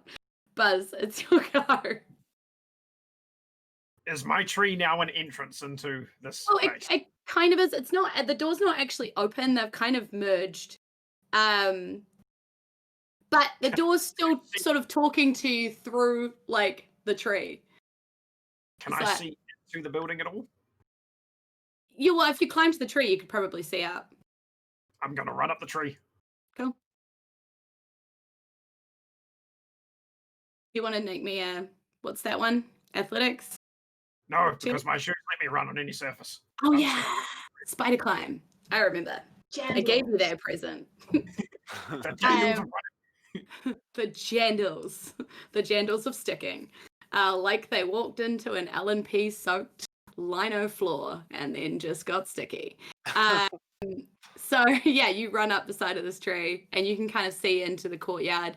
There's like few sort of elves like coming and going, but they're not terribly stressed looking in here, especially seeing as they should be because they just closed the gate. But they're not. Nobody really comes here, so they don't look Can I like see they're where under the attack. gate mechanism is operated from on this side? Yeah, so there's just at the top of the gate there's like a one of those kind of like cog pulley wheel situations where you have to like turn it and pull it and the rope comes up and the gate opens, Can I stealth my way over to that and start pulling it up? No. Yeah. The door's really sad and it's like, but I had jokes. So many good jokes. Sorry, Jules. I'll be back. You can bark at me later. Ooh, you got one in there. Yeah, Nice work, Buzz. it's got a sticky situation going on there. I got a nat 20 on my stealth. Yeah, cool. Yeah, shadows and dust. You're So fine. it's 31 and I get to the gate and I just start pulling it open. Yeah, and nobody even notices somehow. I think they're all a little bit distracted by the tree that is suddenly like growing. They're like, huh, Santa Claus has got some new magic. You can hear that going on in the courtyard. Weird, I didn't know he was into trees. Yeah, he must be. He's growing one. They're pining for a different scenario. God. Oh my god, you're on fire. So, and Elfie yells back, but you're opening the gate. Now I can see it. You're telling me you're not going to open, but it's opening. So it can't be that bad, right? Right? And is still continuing to walk towards. Dahlia, your turn. Great. Yeah, I'm just going to be like, oh, yeah, open the gate. Everything's fine out here. I'm fine. How are you? I mean, yeah, Elfie believes you, but Elfin Yeah. doesn't seem to. Can I do? Can I roll persuasion? What's your elf name? Oh yes. Oh, good point. Yeah. Yeah. I'll yell out like, hey mate, it's Alfina. You know, just open up that gate. Everything's fine. I've had a check. We're all good, mate. Roll that persuasion up. Great. As Elfin's like, Elfina. Huh. I mean, that is a good, strong elf Yeah. name. That is a 36. and it's just like, yeah, I think I know the family Alphinas. Yeah, you must be one of those new Alphinas that's come to serve Santa Claus, eh? Yeah. That's right. Really, yeah, long history of really Oh. good bows from memory. Mate, if I could tell you about those bows. Yeah. Bows have been in my family for generations. Uh-huh. Yeah. Yeah. I remember. Yeah, no, absolutely. Yeah, no, you're right. We should open. Oh, I see the gate is somehow opening by itself. I mean, that's Oh, new. I didn't know we had an automatic feature. I guess that's good. must have installed it recently. You know how things move around here. Snap, snap, snap. That's probably about enough time. Yeah. Kiveria, what's up? Okay, so the gates are opening. How many elves are inside the castle? Am I able to see in, kind of get a gauge of what's going on inside? Is there enough room for me to kind of duck in Yeah, now? I mean, you can kind of see elves walking to and fro, but sometimes the courtyard is left completely empty. And then sometimes there seems to be someone walk through it. So nobody like lingering in the courtyard. So not like no packs of wild elves huddled in the courtyard. That's fine. That's good actually, because I'm going to. I don't know where they through the gate. Yeah, I don't know where they went. It's almost like we only have sort of an hour or so left, and they all just kind of disappeared. Weird. That is so strange. It's very convenient, you know. But 5, 10, 15, 20, 25 into the courtyard. So that would be a stealth check. One more. Oh, that's a natural 20. Oh, boom! Love it. We are using all of our natural 20s on stealth checks. Which Shadows I love and it. dust. And there are giant presents in here.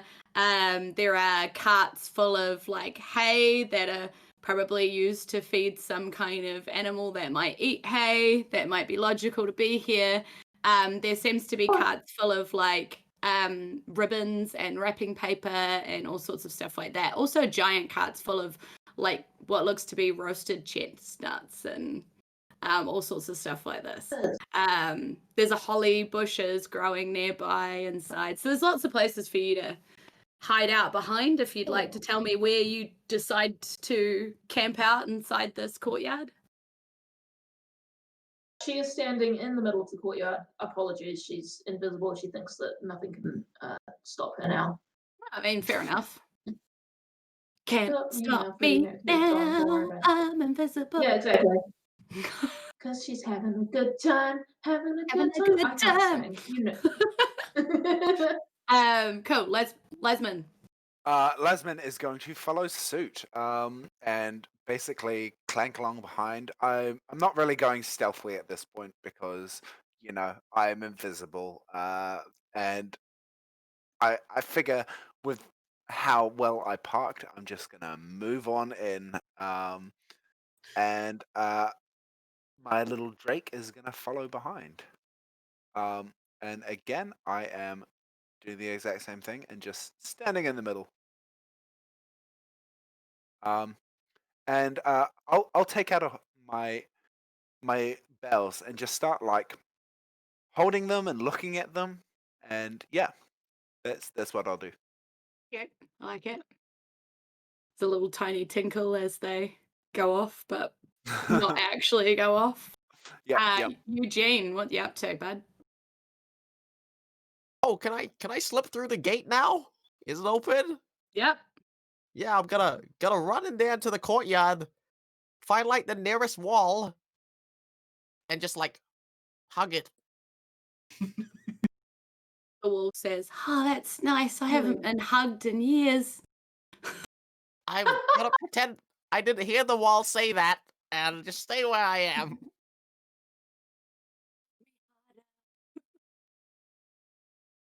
Creepy wall. Elfin's go. Elfin is just like, "Oh, okay. No, go on in. Yeah, it'll be fine. I think Santa Claus is waiting. for people to go visit. And there's some wrapping problem. Corner's not sharp enough, something like that. Yeah, so go on in, Alfie. I'll handle this. Buzz, you're up.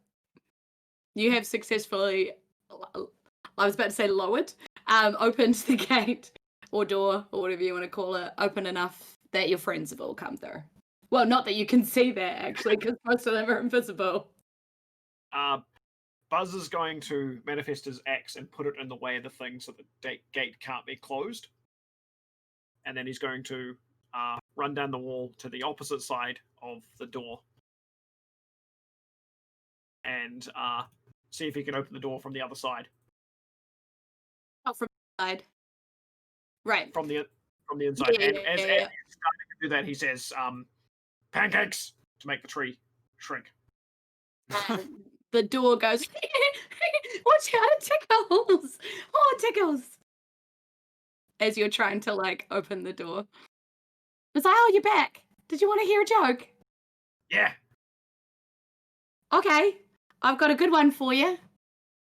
Are you ready? Or I should warn you, if you don't get the answer right, something bad might happen. But anyway, why is it? He just keeps talking. He says, "Why is it harder to buy advent calendars?" And just grins at you, waiting. Because it is the season. Because their days are numbered. And what actually happens is the door kind of grabs you a little bit and pushes you off into this like bush of holly bushes. And he's like, "Oh, sorry about that. I did warn you." And you take. It's my favorite thing about this one shot. Just let me have this. You take 17 scratching kind of damage. What's that? Slashing damage. Oh, From the holly bushes that it tossed you into. And he's like, "I've got another one though. A right answer opens me, you know?" Nah, I'm good. And I'm going to run back up the wall and go back over the same way I did before. Thanks for letting me have one. As I run past, I say, "You're barking mad!" And then just disappear. I love Christmas cracker jokes. They're so good. All right. Alfie is up. Alfie's gonna come to the gate and just have Netta, basically, isn't very bothered. Everything's fine as far as Alfie's concerned. Dahlia, you're up. Great. Yeah, I'm gonna go up to the gate as well, and I'll be like, "Well, yeah, thanks, mates. Gonna go in and help Santa Claus now. Where did you say he was again? Oh, in the Great Hall. The Great Hall. Well, you know, the throne room, you know, where he normally is. Oh yeah, Oh, yeah, you of course. knew this. Yeah, no. Yeah. Just wow, my memory is so bad, guys. Could someone just point me in the direction of the throne room? And they point, and there's this giant like archway kind of going in. That says like Santa Claus throne room. Yeah, but the clause is spelled CLAWS. Yeah, great. Yeah, right. Thanks, mates. See you on the flip side. And I'll head over to the throne room. What's everybody else doing? Kefiri. Kefiri's whispering, "Is anybody else here? Dudes, homies, are you guys around? I don't know. I think when I turned invisible, I also lost the ability to see you guys." You two, Buzz you see, pulls out a piece of copper wire on the wall and sends a message to you. He doesn't have to see you, you just have to be within range. And he just goes, "I'm here. Okay. I don't know where you guys are, but I can talk to you this way. You can reply to me if you want." Oh, Oh, you see two flashing lights right next to you just appear and disappear. Okay, cool. Bodacious, this is great. Everybody is everybody's here? There was Head to the throne room, guys. Eugene runs to the throne room because the wall's making him feel uncomfortable. Buzzcock runs along the wall to the throne room. yeah, Kytheria books it to the throne room. Yep. Throne Yes, I room, suppose we throne do. room, throne room. Let's do it. Throne room. Cool. Yes. Can I see anybody, or is everybody invisible? All invisible. Okay.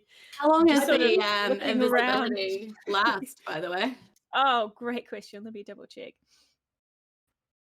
It's until we make an attack, right? Yeah, Or we get Probably hit. a while yet. Yeah. Probably something like that. It's concentration up to a minute. Okay. So you probably have come invisible by now. Visible by now, Invisible, not come yeah. invisible. So probably right. The entire time.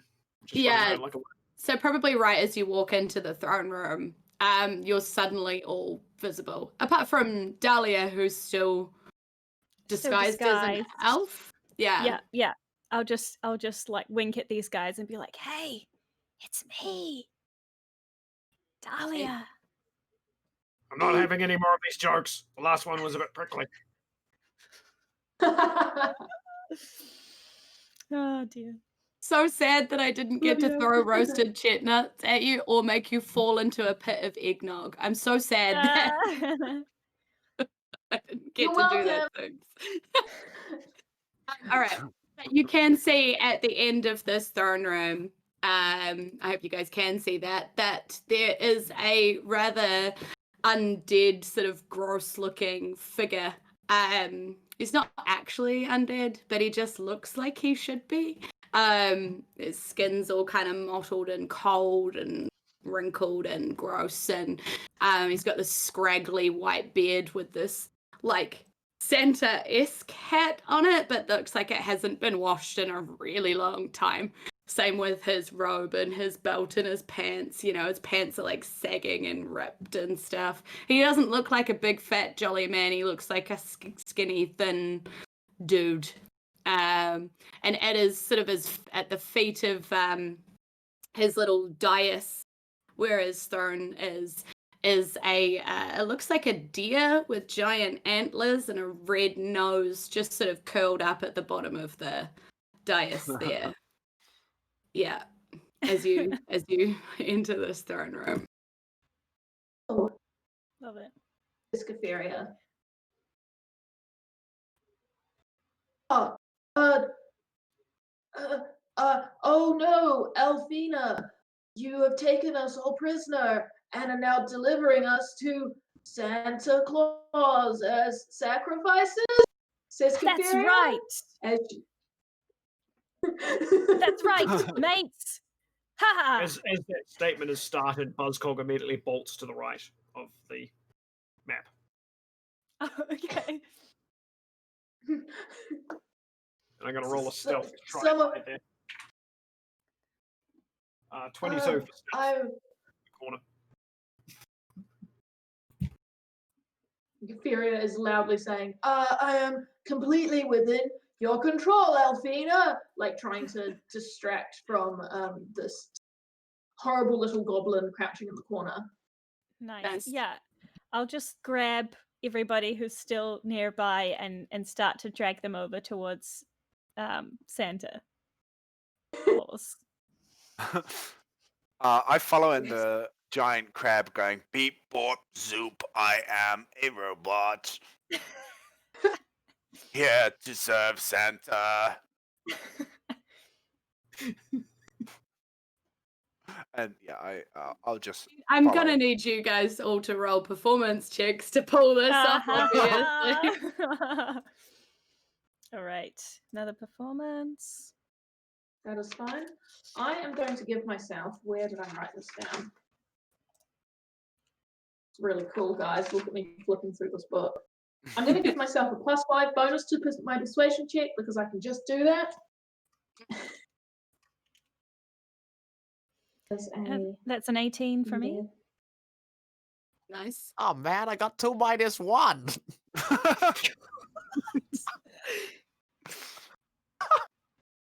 Oh God, get back on my thing. Oh.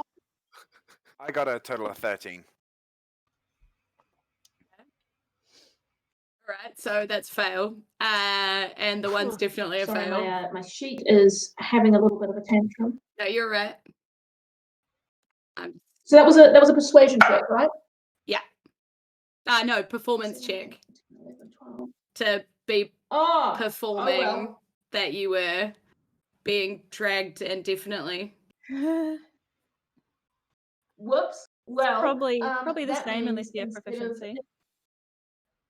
I do have proficiency in persuasion, so instead of like over 20, that's now a 13. Does it pass? It's a fail as well. This kind of level 20, you're about, a 16 to pass anything. So yeah, so no, Santa Claus is not won over by your terrible impression of prisoners. And it's like, Elf, who are these people?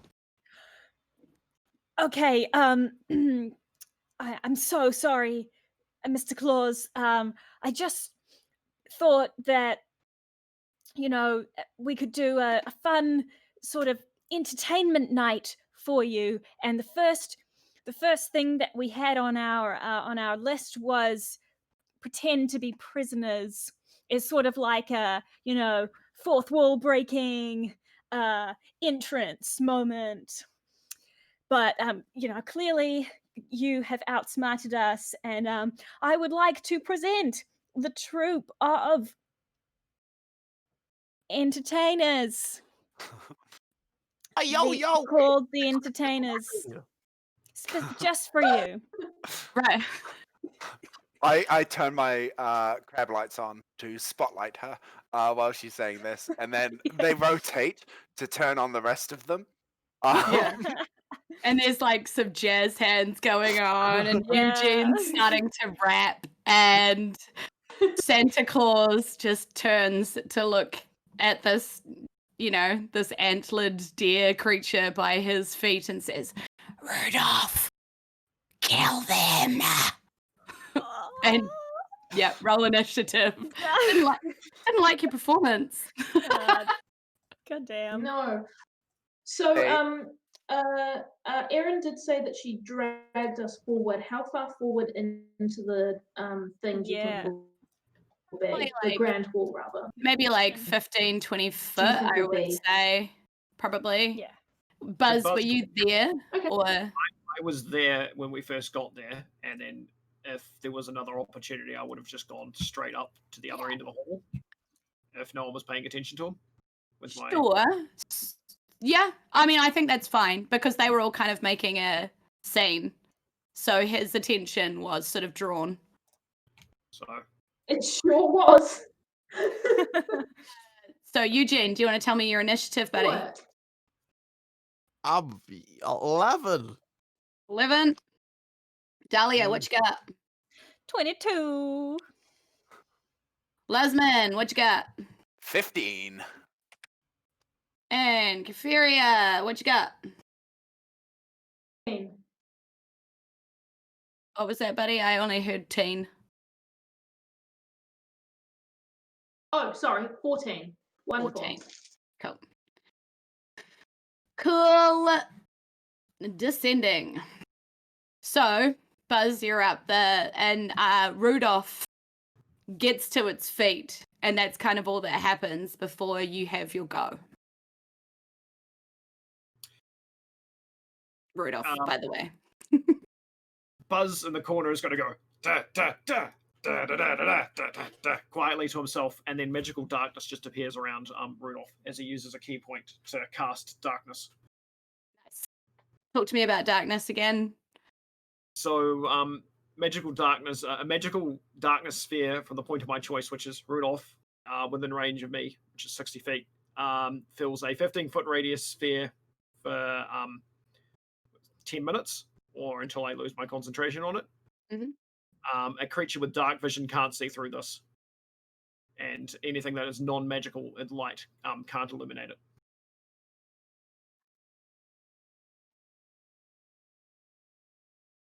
Oh, What about blind sight?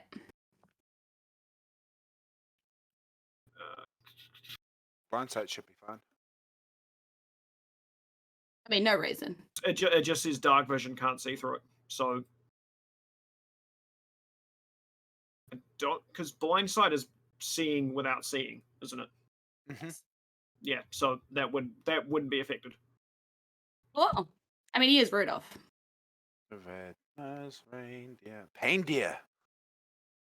He is the pain deer.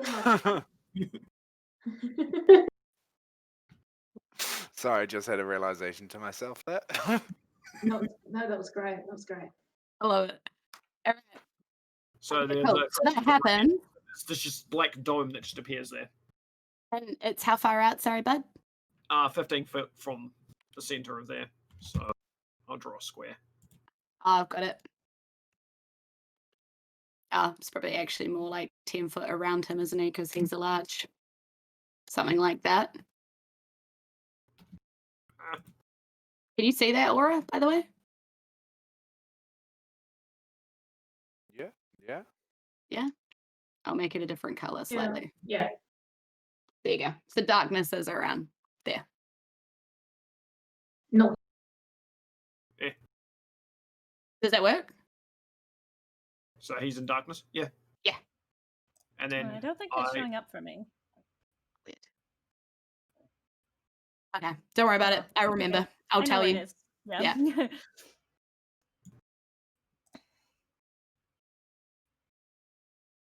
Oh, and is that your turn? And then I'll run there along the wall stealthily. Oh, okay.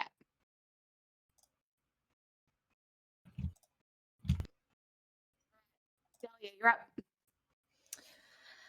All right.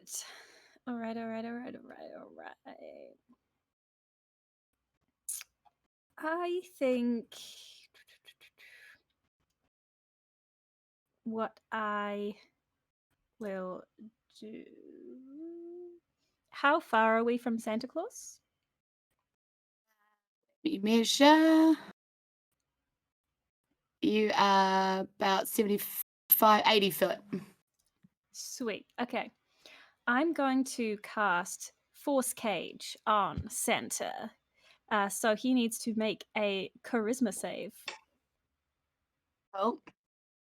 He has advantage on saving throws against spells and other magical effects. Of course he does.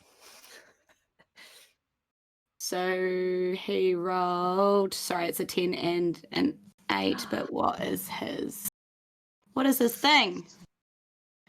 He has, what is it? A charisma? Yep. So charisma, it's a 16. He fails. Nice. So, an immobile, invisible, cube-shaped prison composed of a magical force springs into existence around an area you choose within range. So I'll drop that just on top of Santa. Oh, and what does that mean he can or can't do? So he's completely trapped within the cage. Movement-wise, yeah. Yeah. So they can't leave it by non-magical means. If the creature tries to use teleportation or interplanar travel to leave the cage, it must first make a charisma saving throw. On success, the creature can use that magic to exit the cage. On a failure, the creature can't exit the cage and wastes the use of a spell or effect. Yeah. Yeah, cool. And what's the saving throw? Because it's not 16. Yeah, it's 19. 19. Cool. Awesome. Done. That's me. 19. Cage. Got it. Yeah. Cage the rage. All right. It is Santa Claus' turn. Hey, Buzz. Yo. You take 10 cold damage. Okay. Oh, yikes. Okay. Just cause. Just no saves, no avoids. Oh, wait, sorry. So there can't be any spell cast into or out of the cage. It's not a spell. Okay, great. A racial trait. Oh, It's Oh, it's an effect of Santa that winter follows him wherever damn. he goes. Yeah. Mm. It's Cool. very chilling. I may or may not have homebrewed a Santa Claus. So after the game, if So anybody is scary. interested in having a look at the stat block, hit me up. I will be more than Cool. happy to share. Made for me by a friend. So I Yeah. like how the chat Awesome. has utter faith in us. yeah. I suppose. Thanks, guys. Did he just get the cold shoulder? God, the chat is so funny tonight. God, it's good. They're right.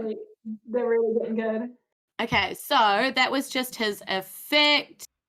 Let's see. He's gonna try and get out of this thing because he doesn't like being in this thing.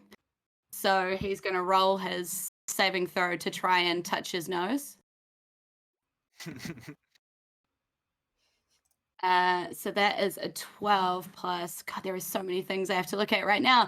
Plus 6, so that's an 18. No, close, but not quite. So he tries to touch his nose, but does not. It doesn't work, and he gets really angry because he's like, didn't work. And then he can't really cast anything outside. Can he do like? No, he can't do any of that. Can he do looks? Look. Can he look? Looks. Yeah. Yeah. Yeah, he can look. Yeah. Okay. Yeah. So he wants to look at you, and Uh-oh.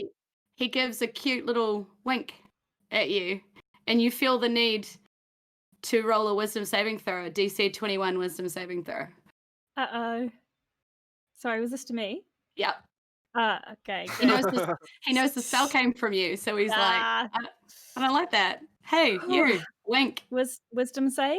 Yep, wisdom saving throw, 21. Oh, it's not looking good. That's a 12. So you feel like actually Santa Claus is kind of a good guy. You're a little bit charmed by him. Wow. Yeah, you feel okay. Okay. You now must use all of your actions to move towards Santa. You feel like you want to go Okay. see Santa, maybe sit on his lap. I don't know. Mhm, mhm, Yeah, mhm. that's the thing. Cool. Great. Cool. Cool. Yep, that's his turn. All right, so Lasman. Okay, well, Lasman, seeing his friends getting kind of close, he is going to press twice on his crabby forward movement and move a total of 60 feet to there. Sit there, didn't I? Cool. And that is my action. I will use my bonus action to cast Hunter's Mark. That's a bonus, right? Yes. Yes. And I'll cast Hunter's Mark on him, Okay. And- which is literally just shining the crab lights on him Yeah, nice. and I putting like them it. in auto mode. I beam the dare. And he's like, guys, I think this is the one we've come for. We should definitely probably take him down before he takes, some of us down. He seems like a bad Santa. The other one was much nicer to sit on. Santa hears you say that and takes a piece of paper out, and it's a scroll, and it's a really long scroll, and it rolls down at his feet, and then he takes a pen out and he looks right at you and he goes, Lasman, and writes your name on a list, and you see right at the end of the list it says naughty. Oh, guys, I've been No. determined naughty. Oh no. Oh no. This bad Santa Well- has determined I'm naughty, guys. We really Naughty's need not to the stop worst it. thing you can be. Santa has legendary actions. Yeah, he does. So at the beginning of your turn, stuff will happen. Oh no. Furia. Okay, so the Force Cage kind of put a kibosh on my initial plan, because I can't, if I'm correct, I can't cast spells into the Force Cage. That is right. I'm sorry. Okay. No, that's fine. That's fine. I should probably be focusing on the reindeer anyway. So Who we can't see. I'm sorry. I know where he is. I know where he is around about. It doesn't need. He doesn't. I don't need to see him to cast Storm Sphere, which is a 20-foot radius of whirling air on a point I choose within range, which is right in the middle of the darkness, where I presume the reindeer still is. The spear remains for the spell's duration. It's a concentration spell. It remains for 1 minute. Each creature in the sphere, when it remains or ends its turn there, must succeed on a strength saving throw or take 2d6 bludgeoning damage, please. The spell sphere is difficult terrain.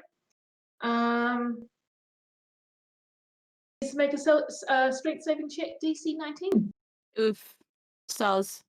I just rolled a 23. Oh no, that is okay.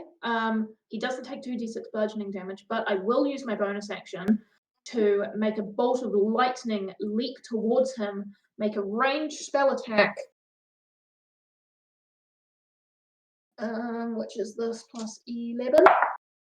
That's 11 plus 11 and 22 to hit. Yeah. Rudolph Okay. is Now AC he hits. 18. Just so everybody knows, AC Okay. 18. Yeah. So how much So damage? Rudolph takes 46 lightning damage. 46. Which is 4d6. Mm-hmm. Sorry. That's a 10, 15, 19 lightning damage. Cool. And I will move 30 feet towards Santa and end my turn. I just area. Oh gosh, I can't click. You right? Yes, got it. Done. Yay! Rudolph. I'm getting you. The sphere is still there. Okay, cool. He also has disadvantage on perception checks made to listen. In case that's helpful. Okay, interesting. Because yep, that is helpful. Because what is his perception? No, don't worry about it. He still knows exactly where you are. He may or may not have done a legendary action to detect where that came from. Oh, cool. No worries then. Eugene, you're up. Oh, sweet. My magic 8-ball says damage. What do I gotta do to use it? Do I just throw it or hit someone? Or like, I don't want to do. Sure. You can use it as an improvised thrown object. All right. I'll give you a D8 plus 8 for it because it's a magic 8-ball. Sure. Oh, D8 plus 8. All right. Okay. I know. I'm just making it up. Okay. Seems Okay. right. I'll roll with it. I'll roll with it. It's Christmas.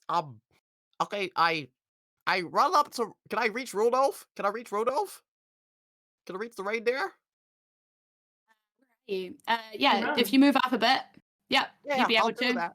Yep. I'll say, hey Rudolph, want to know why you had a really shiny nose? And then I grab my magic 8-ball, and then I oh, this is gonna sound really bad. I just kind of pummel him with it. Okay, nice. Roll it okay, up. I'm It's gonna an roll AC Oh, no. 18. Do your dexterity, whatever your dex is, as your modifier. All right. Okay, so my dex modifier is 5, and I rolled a 6. 11. It's not gonna help you. It's not gonna help you. Can I use a key point too? To do flurry of blows or nah? Yeah, sure. Why not? Yeah, for it. let's just do that. Flurry of blows, 2 unarmed strikes. Okay, let's go. You are in darkness now, you know that, eh? Oh, am I? Yeah. It's all good. Flurry of blows him. 15 and 18 plus 11 to hit. Nope. Nope. Nope. Okay.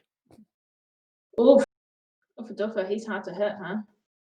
Well, he's because that was only an 11, so it's an 18. Oh wait, no. I mean, 11. yeah. 15, 18, then plus 11. So 26 minimum. All right. Sorry. Yeah, okay. Yeah. Totes then. Totes. All right. I was like, I You didn't smashed hit. the crap Oh. out of him. I heard 11, sorry. All right, it's okay. So 1 and 10.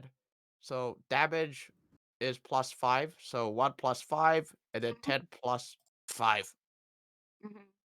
6. So 6, 15. 15. Yeah. Cool. Cool. Sorry, Rudolph. He's not that bothered. Also, in my storm sphere, I should say that. Sorry, hold on. Let me look up what you need to do because you. Yeah, we can say the Whoops. storm sphere because I've kind of forgot about that too. please. We can say that the storm sphere is kind of behind Rudolph slightly, so it still hits him, but he can still be there. Does that make sense? That works. Oh, That works absolutely. The I'll darkness retcon didn't that. know where exactly to put it. You know. Mhm. Hey, don't worry about it. It's fine. I ultimately do want my players to win, even though I like smashing the crap out of you. Oh, yeah.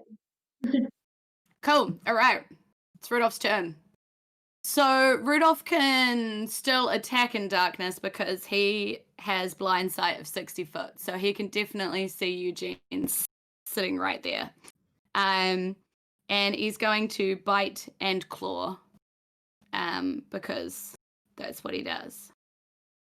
So he's plus 11. So I'm just going to roll 3d20s and then plus 11 each one of them. So 19, 21, and 22. Right. So So they my all hit. yeah, my armor class is 18 plus my stubbies gives me a +3. So that's like a 21, is it? Armor? Yep. So only one of them hits you. All right. How much damage do I take? Oh, so you take 13 slashing from one of the claws. Okay. Do we still have the temporary HP or that's a nada? That, Yeah. that stays there until it goes away. Yeah. Oh, So you sweet. got 40 temp HP. So Cool. Cool. teamwork. Thank you. Yeah. Cool. That's the thing that happens. And Buzz, you're really near is Santa Claus is in his cage. I can't affect him inside his cage, can I? Nope.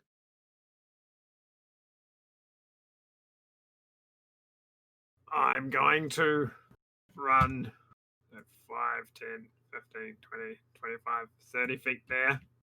Oh, kind of. You might be. Do you want to make a dexterity saving throw for me? It is kind of a winter wonderland around Santa, so it seems to be quite icy. A dexterity saving throw? Different. 25. Nice. So you're fine. You do not fall prone around Santa as you run.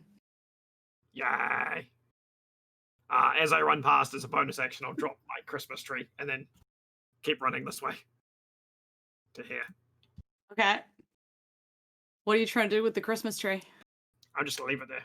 Oh, okay. As a I'll- small I'll- Christmas tree. Sleight of hand, run past and leave it there. Yeah, gotcha. So, would I have to stealth to roll to see if he noticed I did that? Or Nah, he's a little distracted by everything that is happening right now. okay. And he's kind of annoyed. He swings his sack sort of helplessly at you as you run past, and it smacks on this wall of force. We've all been there. Yeah. Back and sacks against walls. Relatable content.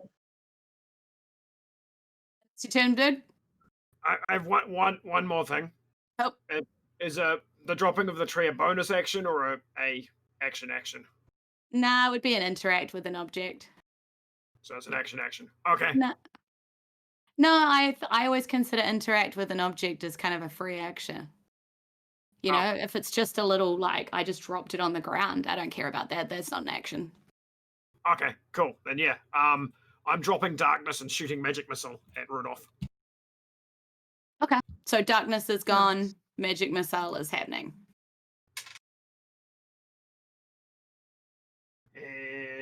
6 damage from a dart. Okay. Yay. We are hitting hard, guys. I'm hitting him in the nose. I need to be up close to do any real damage. I'm running. I'm getting there. It's Santa Claus's turn. There's no one close enough, and he's screaming with frustration. Good. I am gonna Like- try and get out again because that makes the most sense. Oh, net 20. No. Oh my gosh. So he Nice. touches his nose and he zaps himself from inside to out and just pops onto this rug down here.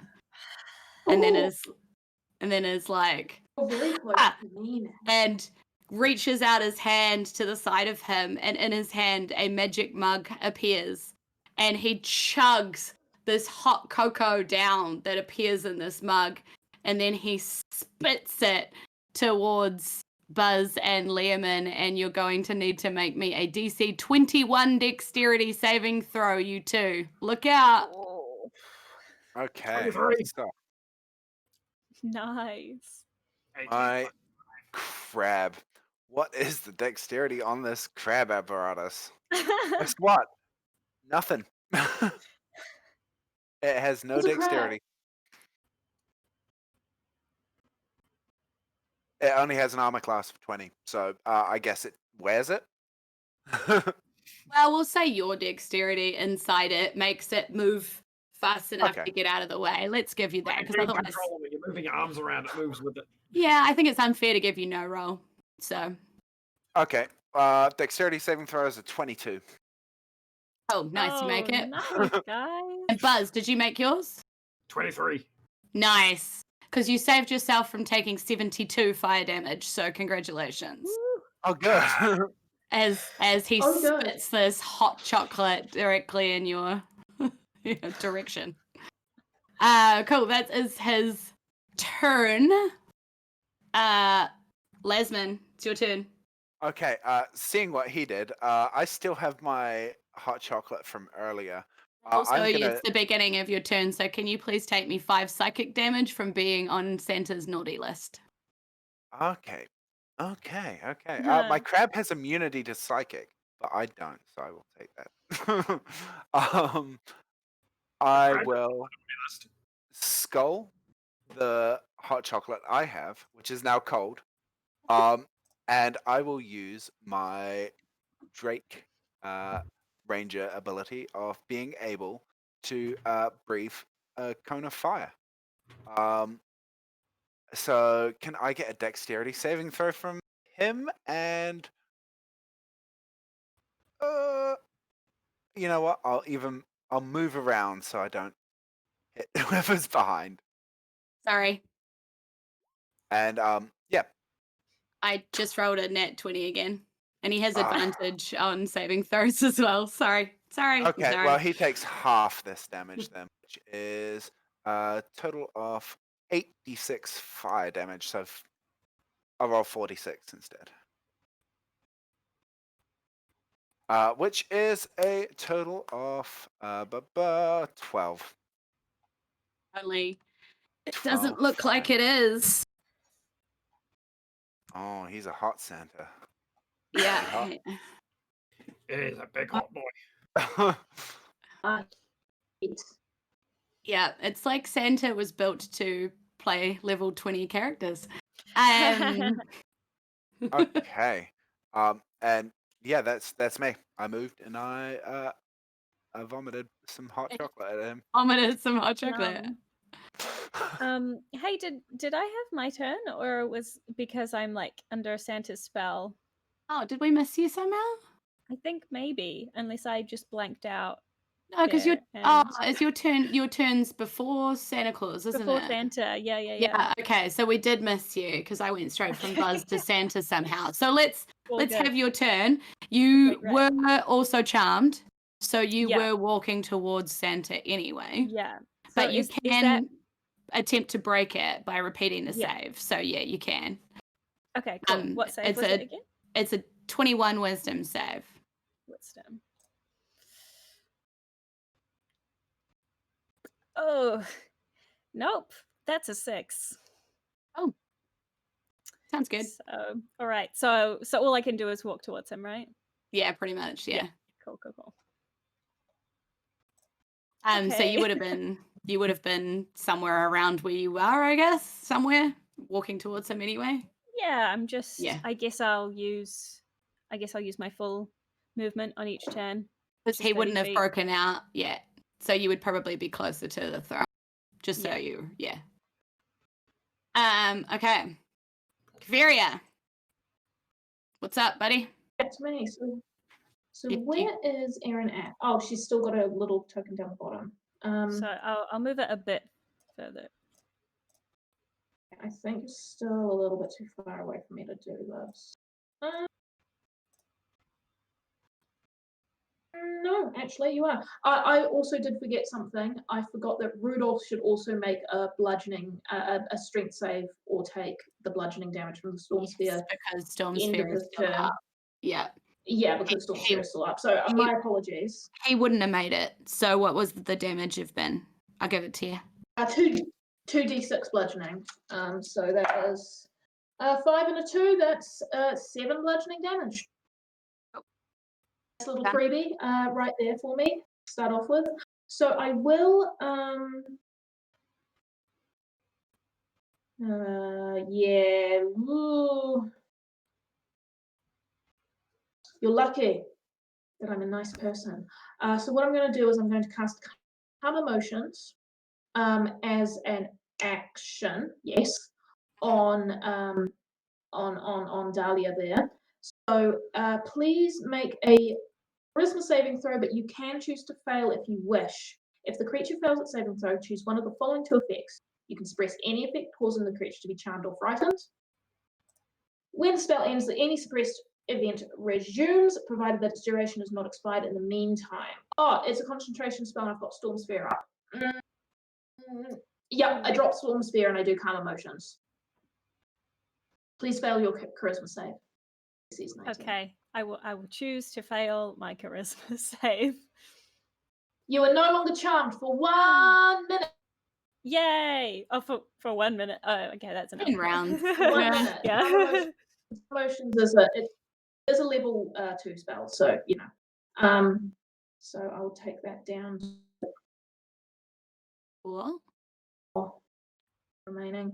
Okay, and for my next move, I will cast. I think I'm going to. Is Santa wearing metal? No. Okay, He would that's be fine. only wearing his Santa suit. Oh, might be a buckle on his belt, maybe? I need armor made of metal for that one to really work, so that's fine. I will instead cast this as a. Oh God, keep messing up the thing. Yep. Yes, I will cast this as a cantrip, and I'll use quickening to cast it as a bonus action. So I'm going to cast Thunderclap. Can Santa make a con save, please? Okay. His con is plus 12. And he has advantage, so he rolled a 15 plus 12. So he passes on that. Okay. So don't worry about it. Okay. And I'm done. Actually, I'm going to get my wings and I'm going to fly 30 feet into the air. Okay, To cool. my So movement. as you do that, from the sleeve of Santa comes shooting out wrapping paper. Can you He's please got a make... big reach. Yeah, can you please make a DC 21 dexterity saving throw, please, as this wrapping paper shoots towards you? Fantastic. A DC, what was that again? 21. All of his saves 21. are 21. Yeah. Ooh, dex save. Dex is pretty good. What was my dex? Get off the spells. Dex save. Okay, plus 11. That is a 24. Nice. So this wrapping paper shoots past you and kind of hits the floor and then sort of like rebels back up and shoots back up Santa's arm and he scours up at the air at you. Eugene, you're up. I do have advantage on saving throws versus concentration, so just let me know when I need to roll that if you hit me. Whenever you hit me. I'm a warcaster. Fine. Sorry, Eugene.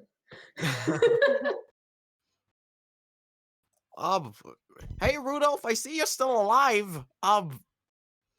You want to hear some of Christmas greatest hits? Here they come. Okay, I'm gonna get my quarterstaff and whack him twice. Fair enough. Greatest hits.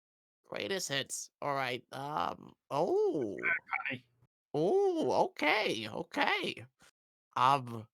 So 18 plus 19 is 29. 60 plus. Oh wait. 18 plus 11 is 29. 60 plus 11 is 27. So I guess those both hit.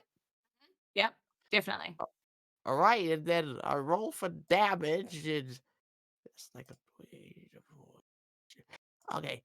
That's a 3 plus a 5 and a 7 plus a 5. So that's a 8 and a 12. Rudolph. So I hit Rudolph like that, and I go, "Not done with you yet." And then I use a key point, and Flurry of blows him. Rude, but sure. Key point rolling Flurry blows. Gotta roll again. Not poop. Okay, so I think 19 and then 28. So is it one hit? 19 and 28. No, he's AC 18. Santa Claus, by the way, is AC 19. Just so everybody Sweet, I knows. hit him twice. And then it's 4, it's 7, it's 7, 4, 9. That's a 9 and a 12 damage. And I was That's like, good. I'm coming back for you later, Rudolph. And Pretty good. this is my math song. This is my math. Do you like my math song? Okay, so Rudolph isn't a fan of you, and he just, as a legendary action, smacks you with his tail, or tries to, before he does anything as part of his turn. So, 18. Does an 18 hit you? Not when I'm wearing stubbies. Nope. Nope. So he's annoyed by that, and he's like, and he tries to bite and claw you. Bite and claw you. No, he doesn't. He doesn't. Make me a DC 19 Constitution saving throw, please. Okay. Ooh. I mean, okay.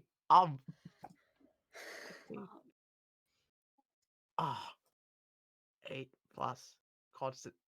Poop. 18. Oh, 18?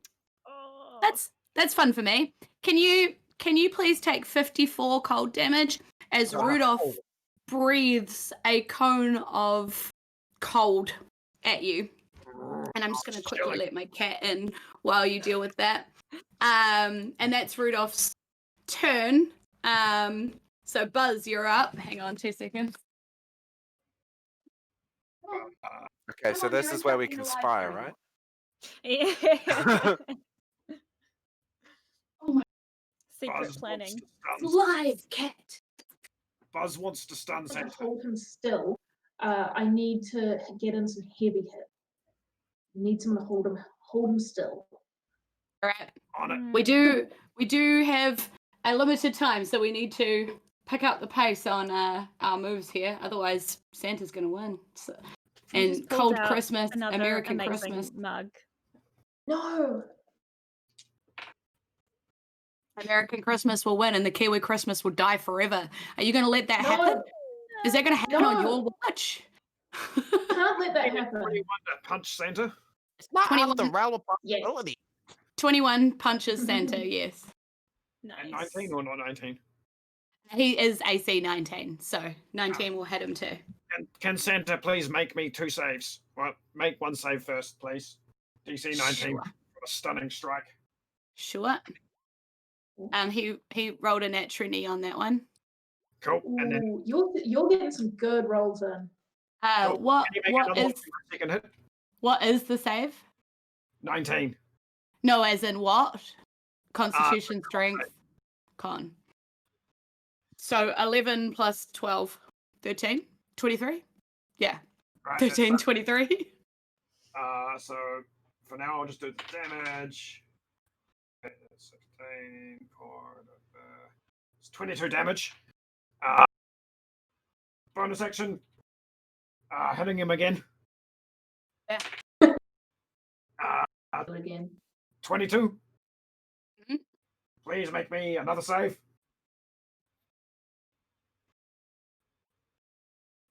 Oof, he Another fails five? that one. He rolled a 3 and a 2. Hey, Yes. Santa is now stunned. Nice. Fun. Cool. He's not immune to that. That's annoying. Cool. As my movement, I'm gonna go. What do I find? Okay, I have full movement to run back to my tree, pick it up, and then run back again. And then, Just run around a little bit. so I picked up the tree, run back, brought the tree back, and then going to drop the tree, and then use action surge to Put it in run Santa's away butt. and scream out pancakes, and the tree will become a big tree again. Hmm. I thought it was That kind of area. Okay. So the tree is a tree, which does damage when it launches. When it launches, when there's a creature within its range. Yeah. So remind me what that was again, because I don't have my DMG open. Okay, it's- seriously. He has to make a save of dexterity save of DC 15, which he'll automatically fail because he's stunned. He's stunned, yeah.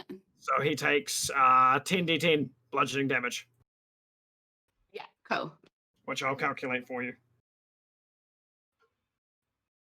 And that's the end of my turn. And Santa is next to a tree now. Okay. You can't really move or talk much, from memory. No, That's not how really. stunned worked. Stunned, he can't do anything until my next turn. Yeah, cool. Dahlia. is incapacitated, can't move, and can speak only falteringly. Yeah. Mm. Sweet. That's a great Okay. one. That's a great one. I am. 74 damage. Oh my god. Yay, So- tree. Is he still alive? Yeah, true. Technically, you should have rolled a dexterity saving throw to move out of his range. Or you might be Oh, that's prone on the true. ground right now. But he was stunned. No, it's the Winter Wonderland thing. It's Oh, up regardless. sorry. Yeah. Oh, yes. I The totally slippery- forgot the a slippery racial. debris. Can I add 20 damage to when I was punching him? What? No, that was ages I- ago. Oh, okay. Do that It's later. okay. I'll make up the slack. It's fine. Okay. 19. 19, so yeah, you fall prone, so you don't really get very far. Well, I only ran half my movement over there anyway. Yeah. So you're prone on the ground, just so you know. Cool. Okay. having been freed from my charmed state, I go, and then I will cast Guiding Bolt on Santa. I'm gonna cast it at 5th level. Woo. That's a 30 to hit. Yeah, that'll do it. That'll do it. And that's 31 damage. Nice. What kind of damage? Good question. I think it's radiant damage. Yeah, cool. Yeah, radiant. And I'll also cast some healing word on Eugene. No. I've been healed by your wines. You get 16 HP. It's a cat. Do you say you've been healed by my loins? Wait, no, by your wines. Words. Wait, what? I mean, they're the same thing for a bard, so. Okay. Hey, Merry hey. Christmas. Column A, Merry column B. Christmas. And that's me. All right. It's Santa Claus. Santa Claus is pretty stunned, though. Can't really do a lot. I don't think he can do anything that isn't talking or anything other than just damage to people close by. So, Gaviria, that would be you. And you'd just take 10 cold damage. Okay, that's fine. Yeah. So that just happens automatically. But yeah. But I think that's pretty much all you can do without being able to move. So Well, sucks to be Santa. sucks to be Santa, but that's okay because Rudolph starts like kind of in a weird sort of way, like beating his hooves on the ground and starting to look like he's about to lift up. But yeah, it's a thing. But Lesman. Okay. So Lesbin realizes he's been holding in his hand these bells for the entire fight. And he starts shaking them. And the sweet jingle jangle summons a whole bunch of kiwis, which are giant berserker kiwis, there are 13 of them plus 4. So I rolled 4d4 plus 4. Nice. And so there are 17 of them. Cool. They are going to, in a berserker kiwi way, which we are known for in this country, Absolutely. go absolutely mad and attack with advantage, giving him advantage to attack back when he attacks. And there are 17 of them. The lowest of the rolls is lowest is a 3 plus 5, so an 8. The next lowest is a 13 plus 5, which is 18. Does that hit, Santa? 19 he is. Okay, so that's 4 of them gone. 13 hit. Okay. And Wow. they do 1d12 plus 3 slashing damage each. Okay. So 13 times 3? Who's that's 39 plus we will roll those dice. I like how you started to ask who's good at math and then went, actually It's do it me. myself." It's me. It's probably me. Yeah. None of these guys. So that was 39 plus 81 damage. That's 120 slashing damage done by these berserker kiwis to Santa Claus. Get fucked, Santa. Get fucked, Santa. Yep. Cool. It's not. Yeah, get but- fucked, Santa. Yes. I see what you did there. So I'm we just have overwhelming him with Kiwiana right now. I know, it's kind of crazy. So you have 13 of them, did you say? I have 17 of them total. 13 of them hit. Okay. I mean, yeah, fun. I'm into it. But Yeah. he has advantage to hit all of them if he Yeah. chooses to attack. I mean, yeah. They're Kiwis. They're not going to put up a fight, right? I mean, we're pretty Little peaceful Kiwis. I feel birds. like, They're just little round birds. Anyways. yeah, No natural predators. yeah. These are just fun facts for the Americans listening. Is that your turn? That giant amount of damage? Is that a thing? I've got a bonus action I can do. Hey, Hey, why not? right? Right. I wish there was a way I could sort by bonus actions, but there's not. Yeah. You know what? I will just put my hunter's mark on him because he was in the cage last time I tried to do it, so I Yeah. wouldn't have been able to do it. So I'll do it now Okay, as my cool. bonus action. Uh-huh. And that's me. That's Lashman. Okay. He's done. Kiwis. I got busy. Totally good. I think that's the right amount. Fuck knows right now. Just for the visuals, just for the lols. They're also here Kavaria. for an hour. Why not? I remember, so that's why I made them. Just to remind myself that they're there. Kavaria, what's up? Okay. First question, very important, is Santa? You said he wasn't undead. Is he a fiend? Do you want to roll some kind of a check for that? Oh no, Like a I just religious check or a nature check or a... Oh no, I just want to know how many dice I need to roll when I hit him really big. So it's an extra d6 if he's a fiend. It Okay. just happens. Yeah. So it would probably just happen. Okay. I'll just put an extra one in the pool there. Yep. Right, You wouldn't know that until it happened, but yep. That's okay. I'm rolling with advantage because he's stunned and attack rolls against the creature have advantage.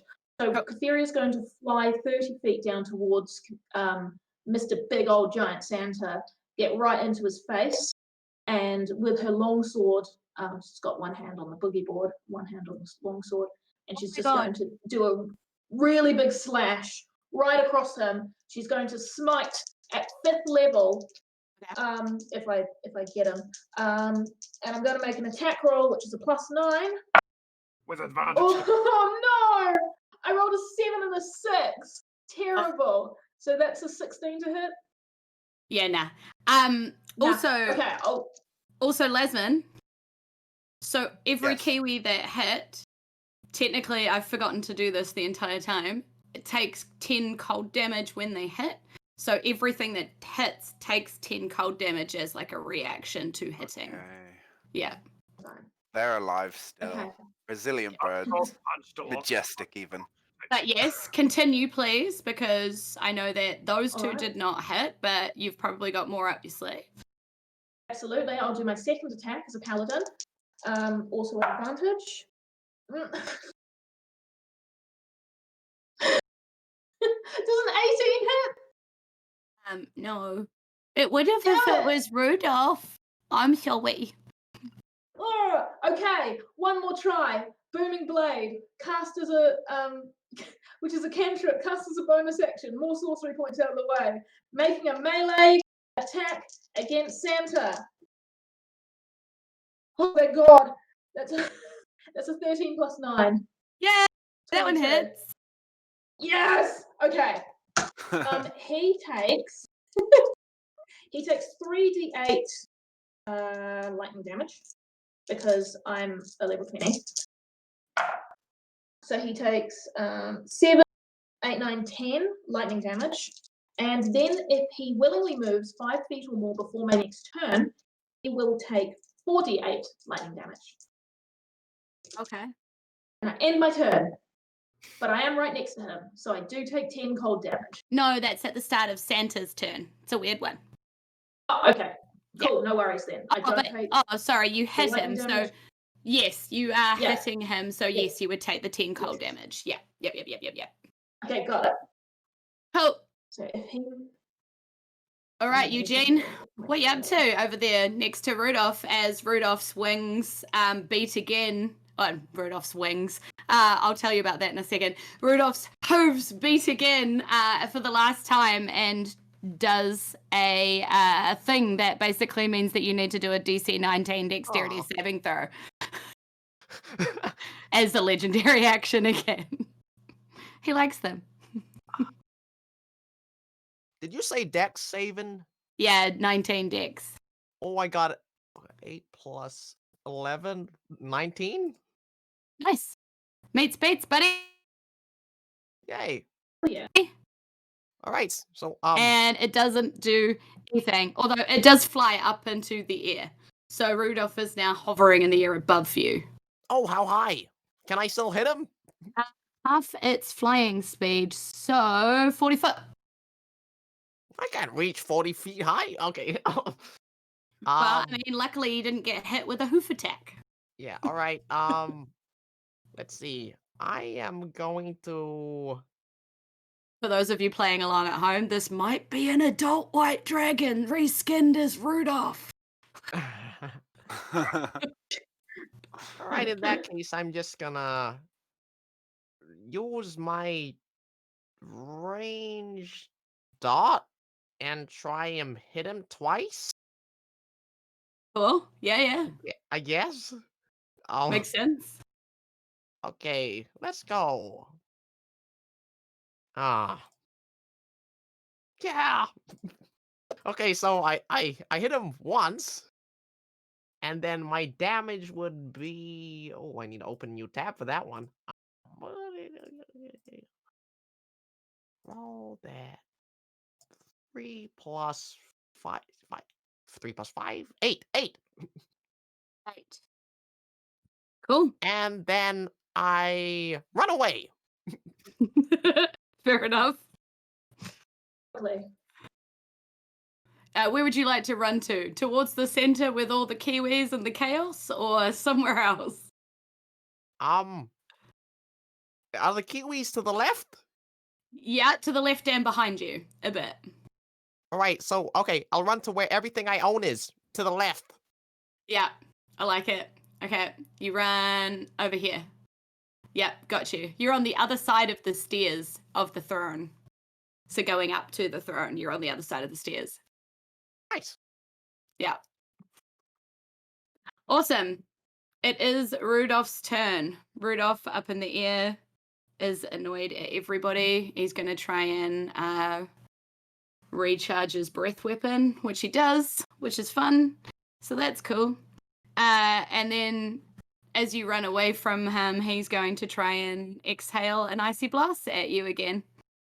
So do you want to do a 19 constitution saving throw? I'm sorry, Rudolph is just a really big fan of you, apparently. That's a 19 con save. Yeah, wait, hold on. Does this count as a projectile? Or nah? Nope. It's a 60-foot cone. Exhale fine. breath. I guess I get hit. Drug, I guess. I guess. So that's 54 cold damage. Wow. Woofa duffa. Yeah. I mean, I'm still alive. I just.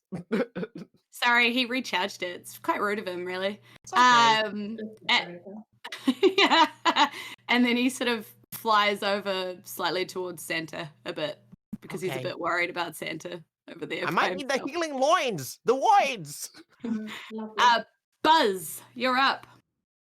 Buzz is going to run next to Santa and punch Santa. So is he unstunned at the end of your turn as long as you don't restun him? Is that kind of how it works? At the start of my turn. So the moment I start my turn and start the process of my turn, yes, he is Cool. unstunned. 27 to hit. Please make me a save, as I am now reusing a key point to stun him again. Yep, makes sense. It worked quite well last time. It's not going to do it this time. He got a 17 and a 14 this time, plus his Oh, something ridiculous. What was it? con save? Con save plus 12. So. And, I have hit him again. Can he Uh-huh. make a save, please?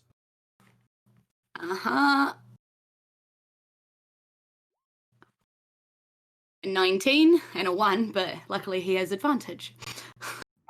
Does he have advantage? Is Key considered magical? Yeah, I would say so, because doesn't that what make your fists magic? Part Possibly. of what makes your fists magic? Yeah. Okay. It Then says and other magical effects, so I guess so. Yeah.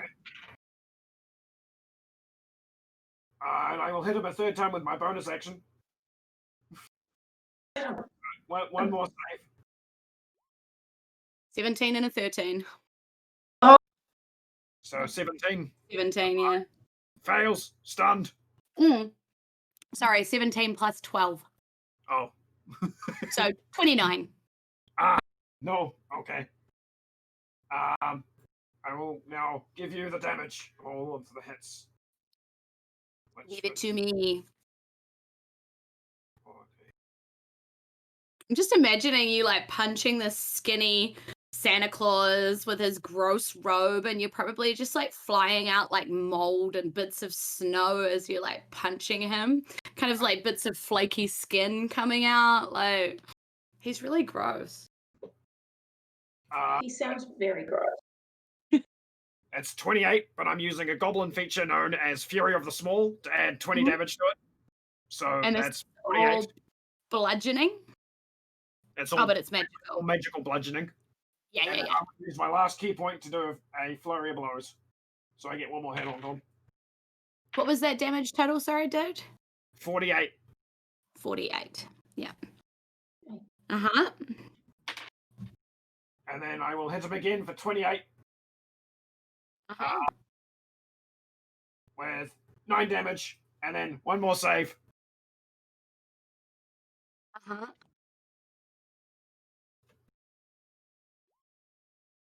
Yep. So 25. And then I will run away. Oof. He looks like he's like skin split everywhere, and like rotting pus is like falling out of the splits and stuff. He looks really just like he's kind of Beautiful. yeah, like a tomato that's been sitting there too long, and then you like kind of touch it and it bursts, like that kind of image. Right, as I run away, I'll be like, get him, he can't move again. And now I have to add 40 damage onto it. I punched him 4 times. Oh, did you stun him? I've stunned him again. Oh, I hadn't quite stunned him again. Yeah. Oh, did you actually stun him? No. I made all the saves. Yeah. Yeah. Cool. So at the end of your turn, he reaches out as you try and run away again, because you need to. What's that? Class feature, nimble escape. Okay, cool. Feature, goblin. That's why I ran away safely. Oh, okay, cool. Goblins. He is going to pull out his naughty list and write your name on it again. Bring it. He's got your name on it this time. Cool. Dahlia. Okay, so Santa isn't stunned, right? No, he is not. Okay. But he is hurting. He's hurting. He hurt. Alrighty. Do it. Do it. Do it. I'm such a fan of my players. I want you to win. Yay. Okay, well, I think I'm just gonna pull this out anyway. I'm going to whip out my broken guitar that Santa gave me. Oh. And start playing it very loudly. 1 second. Okay. Call me loyal. Say you're loyal too. I know you're loyal. Just like that. Classic Dave Dawson. Yeah, It was exactly. a Kiwi Invoke Dave Dawson. podcast. Oh, love it. And Santa needs to make a Dex save, I believe. Nice. I see you're loyal too. No, you're loyal. Okay, so Santa doesn't have any decks apparently, so that's fun. That's a new thing. Great. But he does have 18. Does that work? He fails. Yeah. Yes. So he I'm out of water. takes. So I am using the guitar, which is an Olam harp, to cast Firestorm, which I can do once a day, I believe. And that is 45 fire damage. Only it's not. But yes, Oh, because he's a hot boy. But he's Ah. a hot still boy. pretty good. Let me do Damn. the math. So 45 divided by 2 round up is going to be 23. Oofa doofa. Okay. And then I'll like finish He's- off the he's up. guitar riff. Yeah, he's up. We are Buddy. loyal. Keep it that way. He is smoking right now.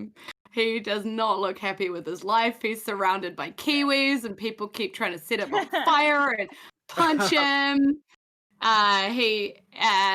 Where are you? Are you even close enough for him to do anything to you? Probably. She's 25 foot away. 25 foot. So yeah, he tries to grab you with his wrapping paper. Because he's not a fan of that. So you need to do the DC 21 dexterity saving throw. Oh, yikes. Okay. It's just wrapping paper shoots out of his sleeve again. The wrapping paper's all charred and on fire as well. Damn, that's a 17. So what happens is that the wrapping paper shoots out of his sleeve, rolls you up in a perfect, like, wrapped up, all your shoulders are sort of all tucked in and taped and stuff, and a bow appears on your head. And you are, like, restrained, like, inside the paper. Yeah. That's a thing that happens as his legendary action. Okay, and then as his action, he's just angry about everything, frankly. He's going to swing his claws either side of him to try and grab some kiwis and take them with him. Because he doesn't give a crap about endangered species. He has advantage on that. He's definitely going to get smacked in the face now. Yeah, and he's also got a plus 14 to hit. So, so plus 14, so he's got like over 20. If he like, rolled a 1, he would hit. Yeah. So he hits that dude, and then he hits that dude. So he takes out 2 kiwis. No. Yeah. Yep. And then he reaches around with his sack, and he tries to smash Keferia with his sack.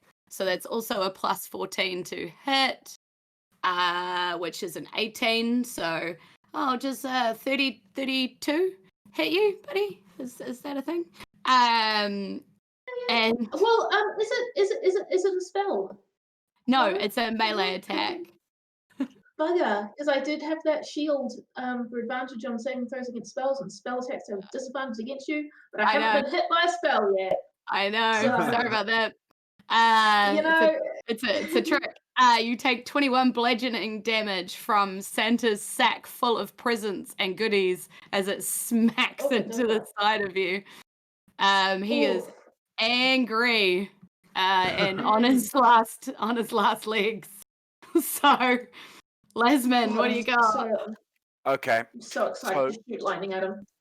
To begin my turn, I am going to cast my favorite spell, which, because I don't think we have enough birds, I'm going to summon, I'm going to conjure animals, and I am going to conjure animals at level 5 spell slots. So that gives me a total of 16 beasts, quarter or lower. And I am going to choose the kakapo. And we are going to have a total of 16 kakapo attacking and 15 kiwis attacking. I'm going to drown him in Kiwiana. I mean, Going to be shagged by So- a rare parrot. so DM secrets revealed. Poor old Santa Claus only has 3 HP. Yes. I think only one of the Kiwis hits. So- That was piss poor. so how much damage does this Kiwi that'll be do? enough. And let's see if it actually Okay. does it. So the Kiwi deals 1d12 And plus. it's magical damage. It is magical damage, eh? Sure. I mean, it's the magic of Christmas, right? Otherwise, he has resistance to it. So you better hope it's magical. Let me have a And that look. you roll well. Because it'd be funny if you roll a 2 I right rolled now. a 4. Yeah. Aye. 4 plus 3 non-magical. So 7 non-magical. So how does this Kiwi kill the frozen, awful, wintry Santa who tried to take our Kiwi summer Christmas from us? How does he do it? Let me paint you a word picture of how the Kiwi forages for grubs.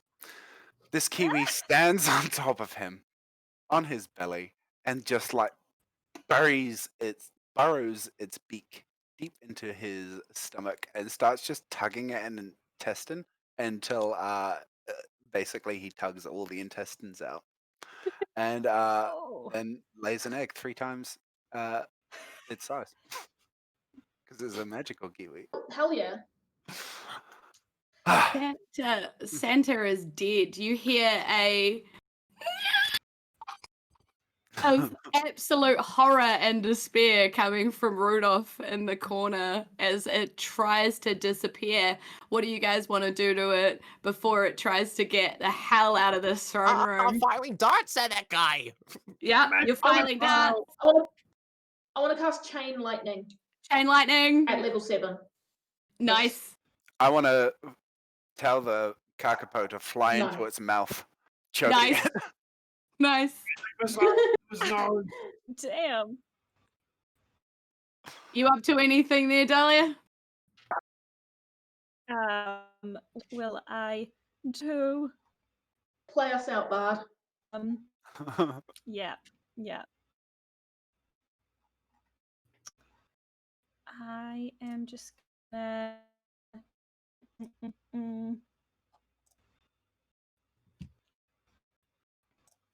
Are we trying to kill it, or what are we trying to do here? Yeah. What are we trying to do? Yeah. It's being Yeah. choked by a kakapo, electrocuted Okay, by yeah. chain lightning. No more for that No, I guy. just want to clear it up. Shot with No, darts. totally. Yeah. Okay, got it. I almost died. Okay, I will just go with another good old guiding bolt. Nice. Nice. Yeah. And so as this poor defenseless, totally defensible reindeer tries to leave the room, it gets choked until it can't, and its hooves stop working and it starts going to the ground. It gets hit on the ground, it gets electrocuted, antlers of antler fluff is flying everywhere. This poor thing is dead. But don't feel sorry for it. It was trying to kill you. Witty quip. That's the end of your reign, dear. Oh. Nice. Looks like these guys are all snowed in. Is that anything? I don't think that was a very that's cool anything. Oh, Oh, that one was though. Nice. as you guys are Great all job. looking, Team. as you guys are all looking around, feeling satisfied, looking at these kiwis all turn towards the door. And in through the door walks a very familiar figure in his red Hawaiian shirt, his Hawaiian boardies, his jandals, his sack slung over his shoulder, still carrying the barbecue tongs in the hand, and is like, oh, I knew you could do it. And as you see this castle start to like melt, and the ground is like thawing out, and sand is slowly appearing through the ground, and trees you start to see. Your tree house is turning into a Pahudakawa, like Aw. blossoming in the middle of the throne room, and Santa is like, oh yes, wonderful. Oh, this is beautiful. Oh, Kiwi Christmas has been saved. I must throw you all a feast. Oh, this is wonderful. And he grabs his barbecue back off you and flips it lid open and starts firing up the barbecue. And he's like, all right, everybody must tell me what I'm cooking. Buzz, what would you like me to cook for this Kiwiana feast of Christmas? Tell all of our friends watching what you'd like to have. I definitely want kumara chips. Lovely, of Oh, course. good Kumara choice. chips. Yes, Kafiria. What can I make you for feast? She says, oh, roast baby, roast scallops. Lovely, a lot of seafood. Kaimawana. Oh, of course. And he starts like putting some power on and some scallops. Yeah. All right, Dahlia, my darling, what would you like? Oh wow. You know what I would really love, Santa, is I would just love some baked beans on toast. Of course, Dahlia, a Kiwi classic in the morning. Right, just before we open the presents. Of course, my darling. Darling Dahlia. Lasman, what am I cooking you for the feast? Lasman sort of looks up and he goes, you know what I really want, Shanta? I'd really like a white cattle brown. Oh, haven't you opened the other compartment of the barbecue? And he points off to the side, and the chili bin lid opens, and it's gleaming with ice and Waikato brown.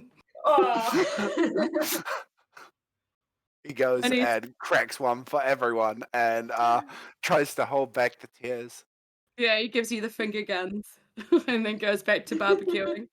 Eugene, my friend, Eugene, what am I putting on the barbie, or what am I making for you? Well, Santa, I'm all about the cycle of life, so if you're not too attached to Rudolph, I'd like some venison, please. We're a big fan of hunting here in New Zealand. Waste not, want not when you go bush. That's what you have. So absolutely. And he just clicks, and like Rudolph just like plonks down on the grill. He sort of starts. laugh last. And thus he's the partially Kiwi cooked already. feast. Yeah, and Santa's like, I'm going to throw on some ham steaks with pineapple, and I'm going to put some tin-foil corn on the cob on there. Oh, that's my favorite. And thus you have a lovely saved the Kiwi Christmas feast. Congratulations, everybody. Yay. You did it. If you would like to remind everybody watching who you are and where they can find you really quickly, because it's late and we need to get out of here. Let's go around in the same order. Liz, tell them about you, Liz. All right, I'm Liz. I'm from the Terrible Adventures of the Jancis and Breffords Parchment Company. You can find us on Facebook at Jancis and Breffords. You can find us on Twitter at JBPC Podcast. And you can find us on Podbean at Jancis and Breffords as well, because we didn't get all of the things that we wanted to get, but don't worry about it, it's fine. I'd also like to shout out a very special thank you to Liv Artisan, the wonderful artist who made my token for tonight, my little Kafiria, who's wearing a little red swimsuit. She's flexing. It's very cute. She's doing a Christmas special at the moment, so if anybody is needing some art, please head on over to Liv Artisan at Facebook or Twitter and see if you can grab yourself a commission. Perfect. All right, that's all from me. Have a very good night. Michael, what's up? All right, I'm Michael. I'm my podcast is coming out in January, and it is Mordy Tome of Bros. It is a D&D analyzation and interview podcast, all set in character, with me playing Mordy, the wizard we all know and love. If you want to find that, just go on Facebook and search Mordy's Tome Bros podcast, and yeah, it'll have all the information you need for when it actually comes out. Nicholas, you're up next. Thanks, guys. I'm Nicholas. I was Eugene today, and you can find me as Balasar Dracodandian, the Dragonborn Dragon Bard, on YouTube, on Dumplings and Dragons. Sam, you're up. Yep. This is my normal voice. My throat hurts.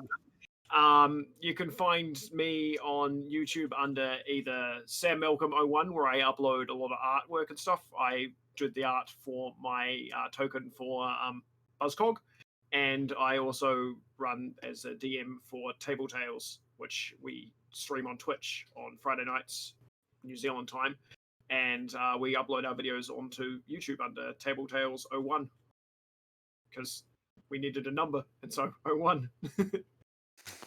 Love it. And Erin. Yeah, I'm Erin from Don't Forget Your Towel. You can find us wherever you get your podcasts. Search Don't Forget Your Towel on Spotify, iTunes, all of the other places. You can find us on Facebook at Don't Forget Your Towel Podcast, and on Instagram and Twitter at DFYT_podcast, or email us at dfytpodcast@gmail.com. I'm Julz. I've been your DM for the evening.